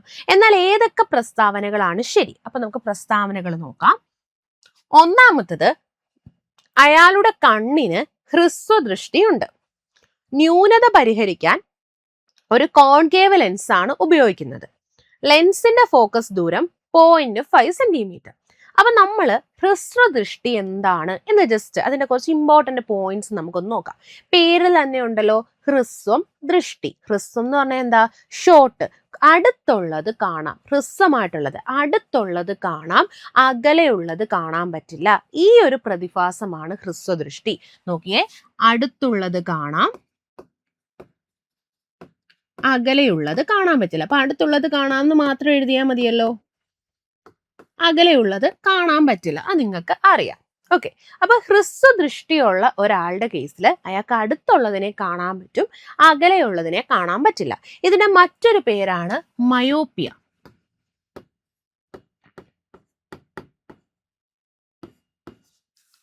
ഹ്രസ്വദൃഷ്ടി, അടുത്തുള്ളത് കാണാം, മയോപ്പിയ എന്നാണ് ഇതിന്റെ പേര്. ഷോർട്ട് സൈറ്റഡ്നെസ് ആണ് ഇംഗ്ലീഷിൽ പറയുന്നത് കേട്ടോ, ഷോർട്ട് സൈറ്റഡ്നെസ്.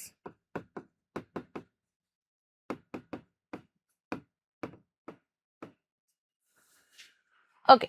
അപ്പം ഇവരുടെ കേസിൽ, ഇപ്പം മയോപ്പിയ ഉള്ള ഒരു വ്യക്തിയുടെ കേസിൽ അയാളുടെ ഫാർ പോയിന്റ് അനന്തത ആയിരിക്കില്ല.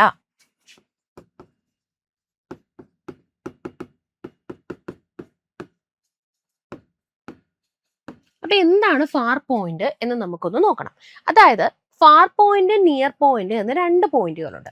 നിയർ പോയിന്റ് എന്ന് പറഞ്ഞാൽ നമുക്കൊരു വസ്തുവിനെ കാണാൻ പറ്റുന്ന ഏറ്റവും അടുത്തുള്ള ദൂരം, ഒരു വസ്തുവിനെ കൃത്യമായി കാണാൻ പറ്റുന്ന ഏറ്റവും അടുത്തുള്ള ദൂരത്തെ നമ്മൾ വിളിക്കുന്ന പേരാണ് നിയർ പോയിന്റ്. ഒരു വസ്തുവിനെ നമുക്ക് വ്യക്തമായിട്ട് കാണുന്ന ഏറ്റവും അടുത്ത്, നിയർ എന്ന് പറഞ്ഞാൽ അടുത്തല്ലേ, അടുത്തുള്ള പോയിന്റ് ആണ് നിയർ പോയിന്റ്. നിയർ പോയിന്റിന്റെ വാല്യൂ ഒന്ന് നോക്കി വെക്കുക. 25 സെന്റിമീറ്റർ ആണ് ഒരു സാധാരണ കാഴ്ചയുള്ള. നോക്കി വെക്കണം. ഒരു സാധാരണ കാഴ്ചയുള്ള വ്യക്തിയുടെ കേസിൽ നിയർ പോയിന്റിന്റെ വാല്യൂ 25 സെന്റിമീറ്റർ ആണ്. ഓക്കെ. കണ്ണിന് ഈ കണ്ണാടി വെക്കാത്ത ഒരാൾ കേട്ടോ, കണ്ണിന് വലിയ അസുഖങ്ങളൊന്നും ഇല്ലാത്ത ഒരു ആരോഗ്യവാനായ വ്യക്തിയുടെ കേസിൽ നിയർ പോയിന്റ് 25 സെന്റിമീറ്റർ. എന്നാൽ ഒരു വസ്തുവിനെ കാണാൻ പറ്റുന്ന ഏറ്റവും അകലെയുള്ള പോയിന്റ്, ഏറ്റവും അകലെയുള്ള പോയിന്റിനെ നമ്മൾ വിളിക്കുന്ന പേരാണ് ഫാർ പോയിന്റ്. അപ്പോൾ ഒരു വസ്തുവിനെ കാണാൻ പറ്റുന്ന ഏറ്റവും അടുത്തുള്ള പോയിന്റ് നിയർ പോയിന്റ് ആണ്. ഇനി ഒരു വസ്തുവിനെ കാണാൻ പറ്റുന്ന ഏറ്റവും അകലെയുള്ള പോയിന്റ് ആണ് ഫാർ പോയിന്റ്. അതിന്റെ വാല്യൂ പൊതുവെ അനന്തതയാണ്. ഓക്കെ. ഇനി നിങ്ങൾ മനസ്സിലാക്കണം, ഒരു നമ്മുടെ ഹ്രസ്വദൃഷ്ടിയുള്ള ആളുടെ കേസിൽ ഫാർ പോയിന്റിന്റെ വാല്യൂ എന്ന് പറയുന്നത് അനന്തത ആയിരിക്കില്ല കേട്ടോ. അനന്തതയിൽ കുറഞ്ഞ വാല്യൂ ആയിരിക്കും അയാൾക്ക് ഫാർ പോയിന്റ് ആയിട്ട് വരുന്നത്. അയാൾക്ക് നിയർ പോയിന്റിന് ഒരു പ്രശ്നവും ഇല്ല, ഫാർ പോയിന്റ് അനന്തത ആയിരിക്കില്ല. ഓക്കെ. ഇനി ഇത്തരത്തിൽ മയോപ്പിയ ഉള്ള ആൾക്കാർ ഉപയോഗിക്കുന്ന ലെൻസാണ് കോൺകേവ് ലെൻസ്. അത് ഇങ്ങനെ ആലോചിച്ചാൽ മതി, മൈക്കേവ്, മയോപ്പിയ, കോൺകേവ്, മൈക്കേവ്. മയോപ്പിയ ഉള്ളവർക്ക് കോൺകേവ്, അങ്ങനെ ആലോചിക്കണം കേട്ടോ. അപ്പൊ ഇവിടെ ഹ്രസ്വദൃഷ്ടിയുണ്ട്, കോൺകേവ് ലെൻസ്. അത് നിങ്ങൾ മനസ്സിലാക്കാൻ നോക്കിയേ. നമുക്ക് എങ്ങനെയൊക്കെ മനസ്സിലാക്കാന്ന് നോക്കിയ ക്വസ്റ്റ്യൻ. ഇവിടെ പവറിന്റെ വാല്യൂ വെച്ചിട്ട് വേണം അത് കോൺകേവ് ലെൻസ് ആണോ അല്ലെങ്കിൽ മയോപ്പിയ ആണോ എന്ന് മനസ്സിലാക്കാൻ. നിങ്ങൾക്ക് ഇവിടെ ഒരു കാര്യം മനസ്സിലായി കാണും, ഹ്രസ്വദൃഷ്ടിയുള്ള ആൾ ഉപയോഗിക്കുന്നത് കോൺകേവ് ആണ്. അത് മനസ്സിലായി അല്ലെ? ഹ്രസ്വദൃഷ്ടി ഉണ്ടെങ്കിൽ നമുക്ക് കോൺകേവ് യൂസ് ചെയ്യാം. പക്ഷെ നമ്മുടെ ക്വസ്റ്റ്യനിൽ നിന്ന് നമ്മൾ മനസ്സിലാക്കണം, ഈ പറഞ്ഞിരിക്കുന്ന ആൾക്ക്, നമ്മുടെ പേഷ്യന്റിന് ഹ്രസ്വദൃഷ്ടിയാണോ അതോ ഹ്രസ്വദൃഷ്ടി ആണെങ്കിൽ നമുക്ക് പറയാം കോൺകേവ് ആണ്. അത് മനസ്സിലാക്കാൻ വേണ്ടിയാണ് ഇവിടെ പവറിന്റെ വാല്യൂ തന്നത്. നിങ്ങളോട് ഞാൻ നേരത്തെ പറഞ്ഞില്ലേ, ഒരു കോൺകേവ് ലെൻസോ കോൺകേവ് ദർപ്പണമോ വന്നു കഴിഞ്ഞാൽ ഫോക്കൽ ലെങ്ത് നെഗറ്റീവ്. ഇനി ഒരു കോൺവെക്സ് ലെൻസോ കോൺവെക്സ് ദർപ്പണമോ വന്നു കഴിഞ്ഞാൽ ഫോക്കൽ ലെങ്ത് പോസിറ്റീവ്. അതുപോലെ തന്നെ നമ്മൾ അറിഞ്ഞിരിക്കേണ്ടതാണ് പവർ. ഓക്കെ. പവർ എങ്ങനെയാണെന്ന് നോക്കാം. പവർ നമ്മൾ പറയുന്നത് കോൺകേവ് ആണെങ്കിൽ, നമ്മൾ നേരത്തെ പറഞ്ഞ പോലെ ഒരു കോൺകേവ്, നിങ്ങൾ ഓർത്ത് വെക്കണേ, ലെൻസിനാണ് നമ്മൾ പവർ പറയുന്നത്. ലെൻസിന്റെ പവർ എന്ന് പറഞ്ഞാൽ നമ്മളൊരു ലെൻസ് എടുക്കുമ്പം ആ ലെൻസിന് എത്രമാത്രം അതിലേക്ക് വരുന്ന രശ്മികളെ സംരചിപ്പിക്കാൻ പറ്റും, എത്ര രശ്മികളെ അതിനകത്തൂടെ സംരചിപ്പിക്കാം, എത്ര രശ്മികളെ വിഭ്രജിപ്പിക്കാം, ഇതിന്റെ കഴിവാണ് എന്തെന്ന് പറയുന്നത്, പവർ എന്ന് പറയുന്നത്. അതായത് ആ രശ്മികളെ അതിലൂടെ കടത്തിവിടാൻ, അല്ലെ അതിലേക്ക് കോൺസെൻട്രേറ്റ് ചെയ്യാനുള്ള കഴിവിനെ നമ്മൾ വിളിക്കുന്ന പേരാണ് ലെൻസുകളുടെ പവർ. ഓക്കെ. ചില രശ്മികളെ അത് കൂടുതൽ കടത്തിവിടും, ചില രശ്മികളെ അത് പുറന്തള്ളും. ഇതിനുള്ള അതിന്റെ കഴിവ്, നമ്മളൊന്ന് കഴിവ് അളന്നു നോക്കുന്നതാണ് ആ ലെൻസിന്റെ പവർ. കോൺകേവ് ലെൻസ് ആണ് നിങ്ങൾ മനസ്സിലാക്കുക, പവറിന്റെ വാല്യൂ നെഗറ്റീവ് ആണ്. കോൺവെക്സ് ലെൻസ് ആണെങ്കിൽ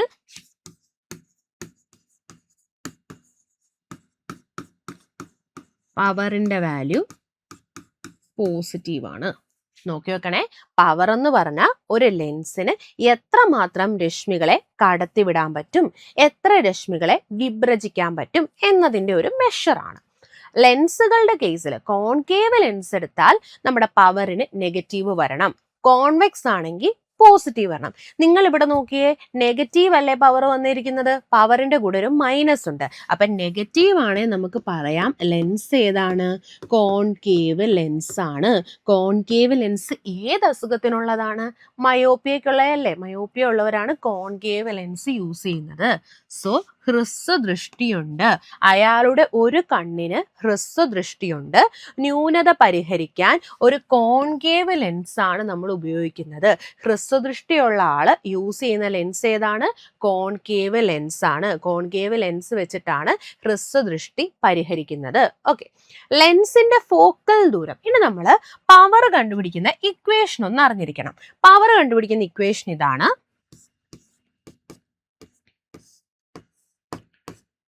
നിങ്ങൾക്ക് ഫോക്കൽ ലെങ്ത് മീറ്ററിലാണെങ്കിൽ പവറിന്റെ equation 1 focal length in metre ഇങ്ങനെ ഉപയോഗിക്കണം. നിങ്ങൾക്ക് മീറ്ററിൽ ഒരു ഫോക്കൽ ലെങ്ത് തന്നാൽ നിങ്ങൾ ഈ ഇക്വേഷൻ യൂസ് ചെയ്യണം. Power equal 1 focal length in metre. മീറ്ററിലുള്ള ഫോക്കൽ ലെങ്തിനെ 1 കൊണ്ടങ്ങ് ഹരിച്ചാൽ നമുക്ക് പവർ കിട്ടും. ഇനി ഫോക്കൽ ലെങ്ത് സെന്റിമീറ്റർ ആണെങ്കിൽ പവറിന്റെ equation 100 focal length in centimetre. Important equation ആണ്. മീറ്ററിലാണെങ്കിൽ 1 ഫോക്കൽ ലെങ്ത് ഇൻ മീറ്റർ ആണ്. സെന്റിമീറ്ററിലാണെങ്കിൽ 100 ഫോക്കൽ ലെങ്ത് ഇൻ സെന്റിമീറ്റർ ആണ്. ഓക്കെ, മീറ്റർ ആണെങ്കിൽ 1 focal length in metre, centimetre ആണെങ്കിൽ 100 ഫോക്കൽ ലെങ്ത് ഇൻ സെന്റിമീറ്റർ. ഇത്ര ഓക്കെ ആണോ? ഈ രണ്ട് ഇക്വേഷനും വളരെ ഇമ്പോർട്ടൻ്റ് ആണ് കേട്ടോ. കാരണം ഇത് വെച്ചിട്ട് ഇപ്പം റീസെൻ്റ് നടന്ന ഡിഗ്രി ലെവൽ പ്രിലിംസിനും ഈ ക്വസ്റ്റ്യൻ കയറി ചോദിച്ചു, സ്റ്റോർ കീപ്പർ മെയിൻ എക്സാമിനും ഈ ക്വസ്റ്റ്യൻ കയറി ചോദിച്ചു. അതുകൊണ്ട് ജസ്റ്റ് ഒന്ന് നോക്കി വെക്കുക. സെന്റിമീറ്ററിൽ തന്നു കഴിഞ്ഞാൽ 100 ഫോക്കൽ ലെങ്ത് ഇൻ സെന്റിമീറ്റർ, മീറ്ററിൽ തന്നു കഴിഞ്ഞാൽ 1 focal length in metre. Okay, അപ്പൊ നമുക്ക് ഇവിടെ എത്ര തന്നിരിക്കുന്നത്? Focal length -0.5. ഇത് രണ്ടും ശരിയാണ്, നമുക്ക് നോക്കാം. ഫോക്കൽ ലെങ്ത് നമുക്ക് 0.5 -0.5 ആണെന്ന് പറയുന്നു. അപ്പൊ നമുക്ക് പവറിന്റെ വാല്യൂ ഇത് കിട്ടുമെന്ന് നോക്കാം. പവറിന്റെ വാല്യൂ -2D അല്ലേ, അത് നമുക്ക് കിട്ടുമെന്ന് നോക്കാം. ഒരു കാര്യം കൂടെ ഉണ്ട്. നമ്മുടെ പവർ, ലെൻസിന്റെ പവറിന്റെ യൂണിറ്റ് ഡയോപ്റ്റർ ആണേ. പവർ ഓഫ് ലെൻസിന്റെ യൂണിറ്റ് ഡയോപ്റ്റർ നോക്കി വെച്ചിരിക്കണം കേട്ടോ. ഡയോപ്റ്റർ ആണ് ലെൻസിന്റെ പവറിന്റെ യൂണിറ്റ്. ഡയോപ്റ്റർ, ഒരു ഡയോപ്റ്റർ എന്ന് പറയുന്നത് 1 മീറ്റർ ഇൻവേഴ്സ് ആണ്. അതും ചോദിച്ചിട്ടുള്ളതാണ്. ഒരു ഡയോപ്റ്റർ 1 മീറ്റർ ഇൻവേഴ്സ് ആണ്. അപ്പോൾ ലെൻസിന്റെ പവറിന്റെ യൂണിറ്റ് എന്താണ്? ഡയോപ്റ്റർ ആണ്. ഒരു ഡയോപ്റ്റർ എന്തിനു തുല്യമാണ്?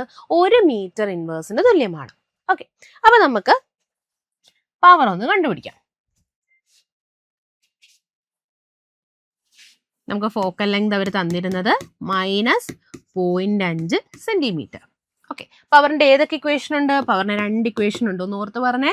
1 ഫോക്കൽ ലെങ്ത് ഇൻ മീറ്റർ ഉപയോഗിക്കാം, അല്ലെങ്കിൽ 100 ഫോക്കൽ ലെങ്ത് ഇൻ സെന്റിമീറ്റർ ഉപയോഗിക്കാം.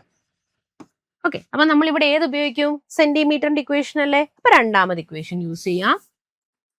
100 സെന്റിമീറ്ററിലെ ഫോക്കൽ ലെങ്ത് എത്രയാണ്? -0.5. നമുക്ക് മൈനസ് മുന്നോട്ടിടാം. 100/0.5 സെന്റിമീറ്റർ തന്നെയല്ലേ. ഓക്കെ, അപ്പൊ താഴെ ഒരു പോയിന്റ് ഉണ്ട്. അപ്പൊ നമ്മൾ എന്ത് ചെയ്യണം? പോയിന്റ് ഇല്ലാത്തത് മുകളിലല്ലേ. ഇപ്പോഴും ഇങ്ങനെ ആലോചിച്ചാൽ മതി. താഴെ പോയിന്റുകൾ ഉണ്ടെങ്കിൽ മുകളിലായിരിക്കും 0 ഇട്ട് കൊടുക്കേണ്ടത്. താഴെ പോയിന്റ് കഴിഞ്ഞ് എത്ര പ്ലേസ് ഉണ്ട്? ഒരു സ്ഥാനമല്ലേ. അപ്പൊ നിങ്ങൾ എന്ത് ചെയ്യണം? മുകളിൽ ഒരു 0 ഇട്ട് കൊടുക്കാം. മുകളിൽ എന്താ? 100 ആണ്. ഒരു 0 കൂടി ഇടുന്നു. 1000 ബൈ താഴെ ഡെസിമൽ ഇല്ലാതെ എഴുതണം. എങ്ങനെയാണ് ഇവിടെ എഴുതുന്നത്? ഡെസിമൽ കളയാനുള്ള എളുപ്പമാർഗം എന്ന് പറഞ്ഞാൽ എവിടെയാണോ ഡെസിമൽ ഇല്ലാത്തത് അവിടെ 0 ഇട്ട് കൊടുക്കാം. ഡെസിമൽ ഇല്ലാത്തത് മുകളിലാണ്. അവിടെ എത്ര 0 ഇടുന്നത്? താഴെ ഡെസിമൽ കഴിഞ്ഞ് എത്ര പോയിന്റ് ഉണ്ടെന്ന് നോക്കണം. ഇവിടെ 0.5 അല്ലേ. പോയിന്റ് കഴിഞ്ഞ് ഒരു സ്ഥാനം. അതിനർത്ഥം മുകളിൽ നമ്മൾ ഒരു 0 ഇടുക. -1000/5. ഇങ്ങനെ ചെയ്യുമ്പോൾ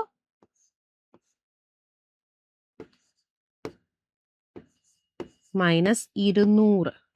നമുക്ക് 200 ഡയോപ്റ്റർ ആണോ കിട്ടിയത്? -200 ഡയോപ്റ്റർ ആണോ കിട്ടിയത്? അല്ലല്ലോ. നമുക്ക് എത്ര ആണ് കിട്ടിയത്? -2 ഡയോപ്റ്റർ അല്ലേ. അപ്പൊ ഇത് തെറ്റാണ് അല്ലെ. -2 ആണ് കിട്ടേണ്ടത്. അപ്പൊ ഫോക്കൽ ദൂരം 0.5 സെന്റിമീറ്റർ അല്ല. അപ്പൊ ഇവിടെ കറക്റ്റ് ആയിട്ടുള്ള ഏതൊക്കെയാണ് നോക്കിയേ. 1 കറക്റ്റ് ആണ്, 2 കറക്റ്റ് ആണ്. Only 1 and 2. ഓപ്ഷൻ ബി ആണ് കറക്റ്റ് ആയിട്ടുള്ള ആൻസർ. ഓക്കെ ആണോ? ഓക്കെ, അടുത്ത ക്വസ്റ്റ്യൻ നോക്കാം. ഫേസ് കറണ്ടും ന്യൂട്രൽ കറണ്ടും തമ്മിലുള്ള വ്യത്യാസത്തിലൂടെ കറണ്ട് ലീക്ക് തിരിച്ചറിഞ്ഞ് സർക്യൂട്ട് വിച്ഛേദിക്കുന്ന സംവിധാനം ഏതാണ്? ആൻസർ എന്ന് പറയുന്നത് നമ്മുടെ RCCB, റെസിജ്വൽ സർക്യൂട്ട് ബ്രേക്കർ ആണ് കേട്ടോ. റെസിജ്വൽ കറണ്ട് സർക്യൂട്ട് ബ്രേക്കർ ആണ് കറക്റ്റ് ആൻസർ. അപ്പൊ നമുക്കിത് ഓരോന്നും പഠിച്ച് ഓർഡറിൽ പഠിച്ചിട്ട് നിങ്ങൾക്ക് ഇത് ഞാൻ പറഞ്ഞുതരാം. അപ്പൊ നോക്കിയേ, നമ്മുടെ വീടുകളിൽ നമ്മൾ പ്രൊട്ടക്ഷന് വേണ്ടി ഉപയോഗിക്കുന്ന കുറച്ച് സിസ്റ്റത്തെയാണ് ഇവിടെ കൊടുത്തിരിക്കുന്നത്. കറണ്ടിന്റെ കേസിൽ കറണ്ട് കൂടുതലായിട്ട് വരുന്ന സമയങ്ങളിൽ നമ്മുടെ വീടുകളിലെ സർക്യൂട്ടിനെ സംരക്ഷിക്കാനുള്ള കുറച്ച് സിസ്റ്റമാണ് കൊടുത്തിരിക്കുന്നത്. ആദ്യത്തത് നിങ്ങൾ നോക്കിയ ഫ്യൂസ്, നമ്മൾ 10ാം ക്ലാസ്സിലൊക്കെ പഠിക്കുന്ന ടെക്സ്റ്റിൽ കൊടുത്തിരിക്കുന്നതാണ് സേഫ്റ്റി ഫ്യൂസ്.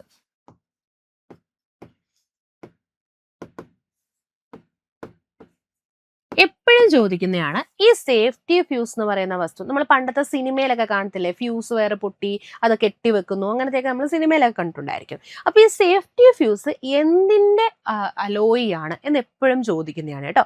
എന്തിന്റെ അലോയി ആണ് സേഫ്റ്റി ഫ്യൂസ്? സേഫ്റ്റി ഫ്യൂസ് എന്ന് പറയുന്നത് ടിന്നിന്റെയും ലെഡിന്റെയും ലോഹസങ്കരമാണ് കേട്ടോ. ടിന്നും ലെഡും കൂടെ ചേർന്നിട്ടാണ് സേഫ്റ്റി ഫ്യൂസ് ഉണ്ടാവുന്നത്. ഇതിന്റെ പ്രത്യേകത, ഇതിന്റെ ദ്രവണാങ്കം വളരെ ചെറിയതായിരിക്കും. ചെറിയ ദ്രവണാങ്കം, ലോ മെൽറ്റിംഗ് പോയിന്റ് ആണ് ഇതിനുള്ളത്. ദ്രവണാങ്കം ഏറ്റവും കുറവാണ് കേട്ടോ. അതായത് നമ്മുടെ വീടുകളിലൊക്കെ ഓവർലോഡിങ്ങും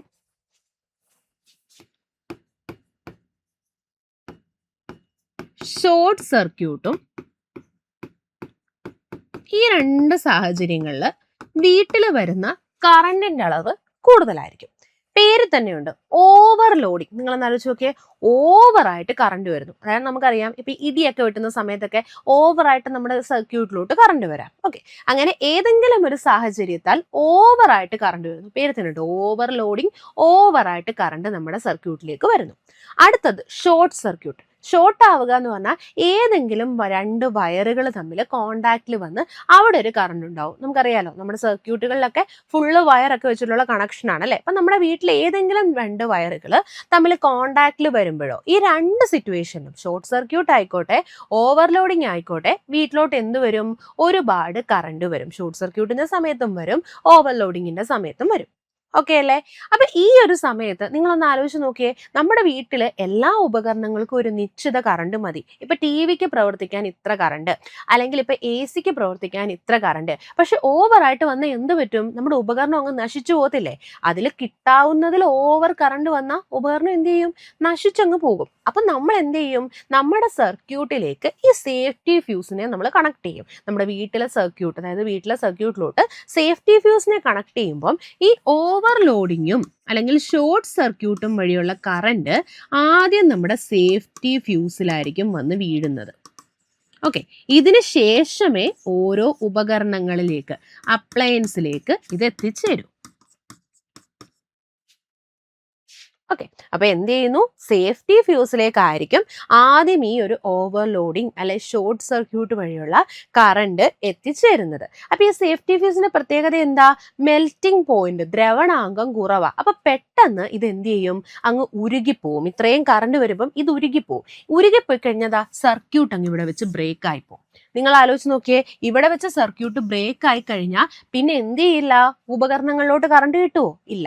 അപ്പൊ നമ്മൾ എന്ത് ചെയ്യും? കറണ്ട് ഉപകരണങ്ങൾ കിട്ടില്ല. അപ്പൊ ഇങ്ങനെ സർക്യൂട്ട് ബ്രേക്ക് ആവുന്നതിന് നമ്മൾ ട്രിപ്പായി എന്നൊക്കെ പറയും. ഓക്കെ, മലയാളത്തിൽ അങ്ങനെ പറയാറുണ്ട്, ട്രിപ്പായി. ട്രിപ്പായി എന്ന് പറഞ്ഞാൽ കറണ്ട് എന്ത് ചെയ്യത്തില്ല, ബാക്കിയുള്ള ഉപകരണങ്ങളിലൊന്നും കിട്ടില്ല. അതുകൊണ്ടായിരിക്കും നിങ്ങൾ ശ്രദ്ധിച്ചാൽ മതി, പെട്ടെന്നൊക്കെ ഇടിയൊക്കെ വെട്ടുന്ന സമയത്ത് നമ്മുടെ വീട്ടിൽ പെട്ടെന്ന്, നമുക്കിപ്പോൾ ഈ ഒരു സിസ്റ്റം അല്ല, നമ്മളിതാ ഇപ്പം RCCB ഉപയോഗിക്കുന്നത്. അതുകൊണ്ട് അത് അത്രയും മനസ്സിലാവില്ല. പണ്ടത്തെ സിനിമയിലൊക്കെ കണ്ടാൽ മതി, ഒരുപാട് കറണ്ട് വരുന്ന സമയത്ത് എന്ത് ചെയ്യും? ഈ ഒരു സേഫ്റ്റി ഫ്യൂസ് ബ്രേക്ക് ചെയ്യും. സേഫ്റ്റി ഫ്യൂസ് ബ്രേക്ക് ചെയ്യുമ്പോൾ പിന്നെ വീട്ടിൽ ഒരു ഉപകരണവും പ്രവർത്തിക്കില്ല, കറണ്ട് കിട്ടില്ല. ഓക്കെ, പിന്നെ നമ്മളത് വീണ്ടും കെട്ടിവെച്ചാൽ മാത്രമേ ഇത് നേരത്തെ പോലെ കറണ്ട് കിട്ടൂ. ഓക്കെ, അപ്പോൾ ആദ്യകാലങ്ങളിൽ ഉപയോഗിച്ചിരുന്ന ഒരു സിസ്റ്റമാണ് സേഫ്റ്റി ഫ്യൂസ്. ടിന്നും ലെഡും കൊണ്ടാണ് നിർമ്മിച്ചിരിക്കുന്നത്. ഇതിന്റെ ദ്രവണാങ്കം വളരെ കുറവാണ്. ഓവർലോഡിങ് എന്ന് പറഞ്ഞാൽ ഓവറായിട്ട് കറണ്ട് സർക്യൂട്ടിലേക്ക് വരുന്നു. ഷോർട്ട് സർക്യൂട്ട്, ഏതെങ്കിലും 2 ടെർമിനൽസ് കോണ്ടാക്റ്റിൽ വരുന്നു. അപ്പം ഈ 2 സിറ്റുവേഷനും എന്ത് ചെയ്യുന്നുണ്ട്, നമ്മുടെ വീടുകളിൽ ഒരുപാട് കറണ്ട് എത്തുകയും നമ്മുടെ ഉപകരണങ്ങളിലേക്ക് എന്ത് പറ്റും, ഉപകരണങ്ങളിലേക്ക് ആ കറണ്ട് എത്തുന്നതിന് മുന്നേ തന്നെ സേഫ്റ്റി ഫ്യൂസിന്റെ ലോ മെൽറ്റിംഗ് പോയിന്റ് കാരണം ഇത് പൊട്ടിപ്പോവുകയും ഉപകരണങ്ങളെ സംരക്ഷിക്കുകയും ചെയ്യും. ഇതാണ് നമ്മുടെ സേഫ്റ്റി ഫ്യൂസ്. ഇതിന്റെ തന്നെ ഒരു മോഡിഫൈഡ് വേർഷൻ ആണ് MCB, മിനിയേച്ചർ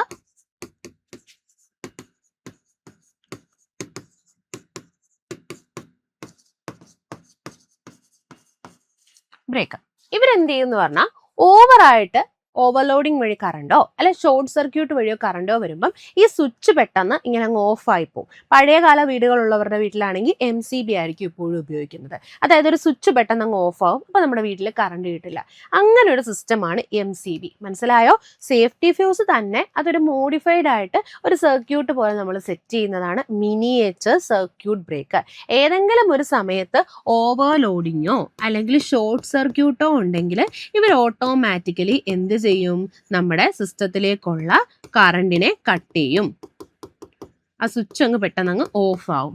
ഓക്കെ, അപ്പൊ പിന്നെ ബാക്കി അപ്ലയൻസിലൊന്നും ഇത്രയും കറണ്ട് എത്തുകയില്ല, നമ്മുടെ ഉപകരണങ്ങളെയൊക്കെ സംരക്ഷിക്കാം.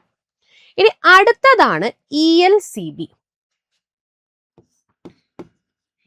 Earth leakage circuit breaker. ഇതിന്റെ പ്രത്യേകത നമുക്ക് മെയിൻലി 3 വയറുകളുണ്ട്. ഒന്ന് ഫേസ്, ഒന്ന് ന്യൂട്രൽ, ഒന്ന് എർത്ത്. ഈ 3 വയറുകളാണ് എല്ലാ ഉപകരണങ്ങളിലും നമ്മൾ ഉപയോഗിക്കാറുള്ളത്. ഇവർ ചെയ്യുന്നത്, ഈ എർത്ത് ലീക്കേജ് സർക്യൂട്ട് ബ്രേക്കർ ചെയ്യുന്നത്, ഈ എർത്ത് വയറിനെ എപ്പോഴും അത് നോക്കും. അതായത് എർത്ത് വയറിനകത്ത് എന്തെങ്കിലും എക്സസ് ആയിട്ട് കറണ്ട് വരുന്നുണ്ടോ, അങ്ങനെ കറണ്ട് വരുവാണെങ്കിൽ ഇവർ എന്ത് ചെയ്യും, ലീക്കേജ് എന്ന് ഇവിടെ ഉദ്ദേശിക്കുന്ന അവിടെ ഒരു കറണ്ട് ഉണ്ടാവുക എന്നാണ് കേട്ടോ. എക്സസ് ആയിട്ട് കറണ്ട് ഉണ്ടാവുന്നു, എർത്തിനെ എപ്പോഴും അവരിങ്ങനെ ചെക്ക് ചെയ്തുകൊണ്ടിരിക്കും. അപ്പൊ യൂഷ്വലി വരുന്ന അളവിൽ കൂടുതൽ കറണ്ട് അതിൽ വന്നു കഴിഞ്ഞാൽ പെട്ടെന്ന് നമ്മുടെ സർക്യൂട്ട് അങ്ങ് ബ്രേക്ക് ആവും. അപ്പൊ എന്ത് ചെയ്യില്ല, ഉപകരണങ്ങൾക്ക് നാശങ്ങളൊന്നും സംഭവിക്കില്ല. അപ്പൊ നമ്മൾ കറന്റ്ലി യൂസ് ചെയ്യുന്ന ടെക്നിക്കാണ് RCCB. RCCB എന്ന് വെച്ചാൽ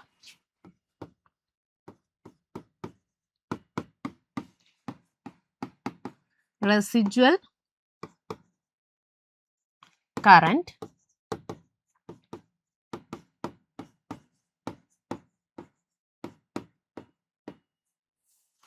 circuit breaker. Residual current circuit breaker ആണ്. അതായത് ഇവരിവിടെ ചെയ്യുന്നതെന്ന് പറഞ്ഞാൽ നമ്മുടെ ഫേസ് കറന്റ് പറയുന്ന മറ്റൊരു പേരാണ് ലൈവ് കറണ്ട് എന്നും പറയും കേട്ടോ.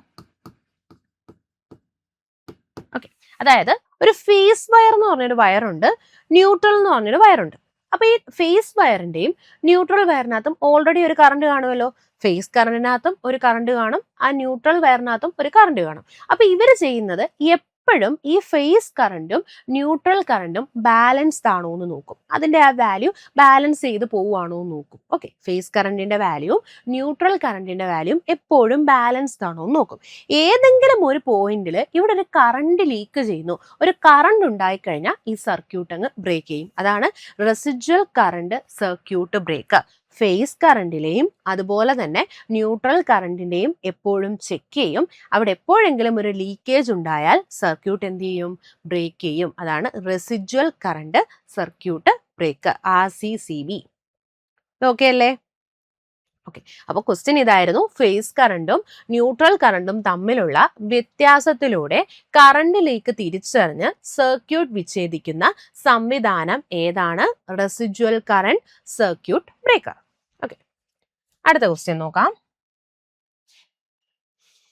വായുവിൽ 50 കിലോഗ്രാം വെയിറ്റ് ഉള്ള ഒരു വസ്തു മുഴുവനായും ജലത്തിൽ മുങ്ങിയിരിക്കുമ്പോഴുള്ള ഭാരം 30 കിലോഗ്രാം വെയിറ്റ് ആണ് എങ്കിൽ താഴെ കൊടുത്തിരിക്കുന്ന പ്രസ്താവനകളിൽ തെറ്റായത് ഏത്, റോങ് ഏതാണെന്നാണ് നമ്മുടെ ക്വസ്റ്റ്യൻ. ഓക്കെ, ഒന്ന്, വസ്തുവിന്റെ ഭാരനഷ്ടം 20 കിലോഗ്രാം വെയിറ്റ് ആണ്. ഇവിടെ വസ്തുവിനുണ്ടാകുന്ന ഭാരനഷ്ടം 20 കിലോഗ്രാം വെയിറ്റ് ആണ്. ആദേശം ചെയ്ത ജലത്തിന്റെ ഭാരമാണ് 20 കിലോഗ്രാം വെയിറ്റ്. വസ്തുവിന് അനുഭവപ്പെടുന്ന പ്ലവക്ഷമ ബലമാണ് 20 കിലോഗ്രാം വെയിറ്റ്. ഓക്കെ, അപ്പൊ നമ്മള് നമ്മുടെ സ്റ്റേറ്റ്മെന്റ്സ് ഒക്കെ ജസ്റ്റ് ഒന്ന് നമ്മളിപ്പോൾ കണ്ടു അല്ലേ. അപ്പൊ എന്തൊക്കെയാണ് നമ്മൾ ഇവിടെ ഇതിൽ നിന്ന് മനസ്സിലാക്കേണ്ടതെന്ന് വെച്ചാൽ, നമ്മളിവിടെ നോക്കേണ്ട ഒന്നാമത്തെ പോയിന്റ്, നമ്മൾ വസ്തുവിൽ വായുവിലുള്ള ഭാരമാണ് തന്നിരിക്കുന്നത്. അപ്പൊ നിങ്ങൾ അതങ്ങ് ഡയറക്റ്റ് എഴുതുക, വായുവിലുള്ള ഭാരം. അതായത് നമ്മളൊരു വസ്തുവിനെ വെച്ച് കഴിഞ്ഞാൽ അതിന് വായുവിൽ എത്ര ഭാരം ഇവിടെ കൊടുത്തിരിക്കുന്നത്? 50 കിലോഗ്രാം വെയിറ്റ് ആണ് വായുവിലെ ഭാരം. വായുവിൽ അത് 50 കിലോഗ്രാം ഉണ്ട്. 50 കിലോഗ്രാം വെയിറ്റ് ആണ് ഉള്ളത്. ഇനി അതിനെ നമ്മൾ ജലത്തിൽ വെക്കുമ്പോൾ ജലത്തിലെ ഭാരം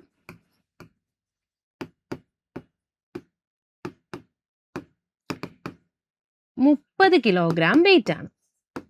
ഓക്കെ, അപ്പൊ എപ്പോഴും മനസ്സിലാക്കേണ്ട ഇതാണ്, നമ്മളൊരു വസ്തുവിനെ ഏതെങ്കിലും ദ്രാവകത്തിൽ വെച്ച് കഴിഞ്ഞാൽ അവരുടെ ഭാരം അങ്ങ് കുറയും, വെയിറ്റ് കുറയും. ആദ്യം അതിന്റെ ഭാരം നോക്കിയേ, എയറിലിരുന്നപ്പം 50 ഉള്ള ആള് വെള്ളത്തിലോട്ട് പോയപ്പം 30 മാറി. അപ്പൊ ഇവിടെ എത്രയാണ് ഭാരം നഷ്ടമായത്, അല്ലെങ്കിൽ ഭാര വ്യത്യാസം എത്രയാണ്? 50 30 കുറച്ചാൽ പോരെ. അപ്പൊ ഭാരനഷ്ടം എന്ന് പറയുന്നത് 50 മൈനസ് 30, 20 കിലോഗ്രാം വെയിറ്റ് ആണ് ഭാരനഷ്ടം. ഓക്കെ, ഈ ഭാരനഷ്ടം തന്നെയാണ് ഇവിടെ ഉണ്ടാകുന്ന പ്ലവക്ഷമ ബലം. നമ്മൾ നേരത്തെ കണ്ടില്ലേ, ഒരു വസ്തുവിനെ നമ്മൾ ഏതെങ്കിലും ദ്രാവകത്തിലോ വാതകത്തിലോ വെക്കുമ്പോൾ ഉണ്ടാകുന്ന ബലമാണ് പ്ലവക്ഷമ ബലം. അപ്പൊ പ്ലവക്ഷമ ബലം കണ്ടുപിടിക്കുന്നത് എങ്ങനെയാണ്? വസ്തുവിന് വായുവിൽ എത്ര ഭാരമുണ്ട് മൈനസ് ജലത്തിലെ ഭാരം. അപ്പൊ 20 കിലോഗ്രാം വെയിറ്റ്. അപ്പൊ നമുക്ക് ഇവിടെ ഒരു പോയിന്റ് കിട്ടി. വസ്തുവിനുണ്ടാകുന്ന ഭാരനഷ്ടം 20 കിലോഗ്രാം വെയിറ്റ്. ഈ സ്റ്റേറ്റ്മെന്റ് ശരിയാണ്. നമ്മളോട് ചോദിച്ചത് തെറ്റായിട്ടുള്ളതാണെന്ന് കേട്ടോ. തെറ്റാണ് നമ്മളോട് ചോദിച്ചത്. ഓക്കെ, അപ്പം ഒന്ന് ശരിയാ. അപ്പൊ ആൻസറിൽ ഒന്നും വരത്തില്ല. അപ്പൊ ഈ ഓപ്ഷനും വരില്ല, ഈ ഓപ്ഷനും വരില്ല. തെറ്റെന്നല്ല ചോദിച്ചേക്കുന്നത്. അപ്പൊ ഭാരനഷ്ടം 20 കിലോഗ്രാം വെയിറ്റ് കറക്റ്റ് ആണ്. അപ്പൊ ഈ രണ്ട് ആൻസർ വരില്ല. അടുത്തത് നോക്കിയേ, മൂന്നാമത്തത്, വസ്തുവിന് അനുഭവപ്പെടുന്ന പ്ലവക്ഷമ ബലം 20 കിലോഗ്രാം വെയിറ്റ്. ഇതും ശരിയാ. ഓക്കെ, ഇനി ആദേശം ചെയ്ത ജലത്തിന്റെ ഭാരം 20 കിലോഗ്രാം വെയിറ്റ്. ഇതും കറക്റ്റ് ആണ് കേട്ടോ. അതായത് നമ്മൾ ഈ ഒരു വസ്തു എത്രമാത്രം ജലത്തെ പുറത്തേക്ക് കളയും, ആദേശം ചെയ്യും. നിങ്ങളത് അറിഞ്ഞിരിക്കേണ്ടത്, ഒരു വസ്തുവിനുണ്ടാവുന്ന പ്ലവക്ഷമ ബലം എന്ന് പറയുന്നത് അത് ആദേശം ചെയ്ത ജലത്തിന്റെ ഭാരത്തിന് തുല്യമാണ്. അങ്ങനെ ഒരു ഇക്വേഷൻ ഉണ്ട്, അതൊന്ന് നോക്കി വെക്കുക. പ്ലവക്ഷമ ബലം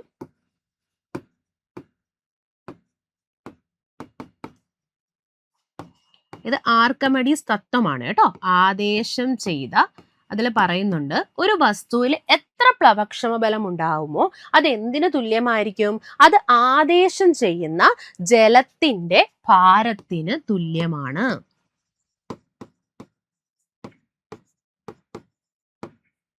ഓക്കെ, അതായത് നമ്മളിപ്പം ഒരു പാത്രത്തിലേക്ക്, ഇപ്പം നമുക്ക് നിറയെയുള്ള വെള്ളമുള്ള ഒരു പാത്രത്തിലേക്ക് നിങ്ങൾ ഒരു വസ്തുവിനെ എടുത്ത് ഇങ്ങ് ഇടുക. ഓക്കെ, അപ്പൊ ഇടുമ്പോൾ നമുക്കറിയാം കുറച്ച് വെള്ളം അങ്ങ് തുളുമ്പിപ്പോവും അല്ലേ. എന്നിട്ട് അതിനെ കൊണ്ടുവന്ന് നിങ്ങളൊന്ന് വെയിറ്റ് ചെയ്ത് കഴിഞ്ഞാൽ അത് എന്തിനു തുല്യമായിരിക്കും? ആദേശം ചെയ്തതെന്ന് പറഞ്ഞാൽ ഇവിടുന്ന് ഡിസ്പ്ലേസ് ആയിപ്പോയ, അതാണ്ട് ഇങ്ങനെ തിരിച്ച് ഇവിടെ നിന്ന് ഇറങ്ങി പോകുന്ന വെള്ളമില്ലേ, തെറിച്ചു പോകുന്ന വെള്ളം, അതിന്റെ വെയിറ്റ് എന്ന് പറയുന്നത് എന്തിനു തുല്യമായിരിക്കും? ഇവിടുത്തെ പ്ലവക്ഷമ ബലത്തിന് തുല്യമാണ്. അത് തന്നെയാണ് ഇവിടെ കൊടുത്തിരിക്കുന്നത്. പ്ലവക്ഷമ ബലം എന്തിനു തുല്യമായിരിക്കും? ആദേശം ചെയ്ത ജലത്തിന്റെ ഭാരത്തിന് തുല്യം. അപ്പൊ ഈ സ്റ്റേറ്റ്മെന്റും ശരിയാണ്. ഓക്കെ, അപ്പൊ ഇവിടെ തെറ്റായിട്ടുള്ള എന്തെങ്കിലും ഉണ്ടോ? രണ്ടാമത് തെറ്റെന്ന് കൊടുത്തു, അത് റോങ്ങാ. ഇവയൊന്നുമല്ല, ഓപ്ഷൻ ഡി ആണ് കറക്റ്റ് ആൻസർ കേട്ടോ. അപ്പോൾ പ്ലവക്ഷമ ബലം കണ്ടുപിടിക്കുന്നത് എങ്ങനെയാണ്? ഒരു വസ്തുവിന് വായുവിൽ എത്ര ഭാരം ഉണ്ടോ മൈനസ് ജലത്തിലോ ഏതെങ്കിലും ദ്രാവകത്തിലോ വെക്കുമ്പോഴുള്ള ഭാരം. ഓക്കെ, ഇത് തന്നെയാണ് ഇവിടുത്തെ ഭാരനഷ്ടം. ഇത് തന്നെയാണ് അത് ആദേശം ചെയ്യുന്ന ജലത്തിന്റെ ഭാരവും. അപ്പൊ ഇത്രയൊക്കെ ആണല്ലോ. ഓക്കെ, അപ്പോൾ നമുക്ക് LP UPക്ക് ചോദിച്ചിട്ടുള്ള മുൻ വർഷത്തെ കുറച്ച് ക്വസ്റ്റ്യൻ്റെ ഡിസ്കഷൻ ആയിരുന്നു നമ്മൾ ഇന്നത്തെ ക്ലാസ്സിൽ ചെയ്തത്. എല്ലാ ടോപ്പിക്സും നിങ്ങൾക്ക് കൃത്യമായി മനസ്സിലായെന്ന് വിശ്വസിക്കുന്നു. Then okay, thank you all.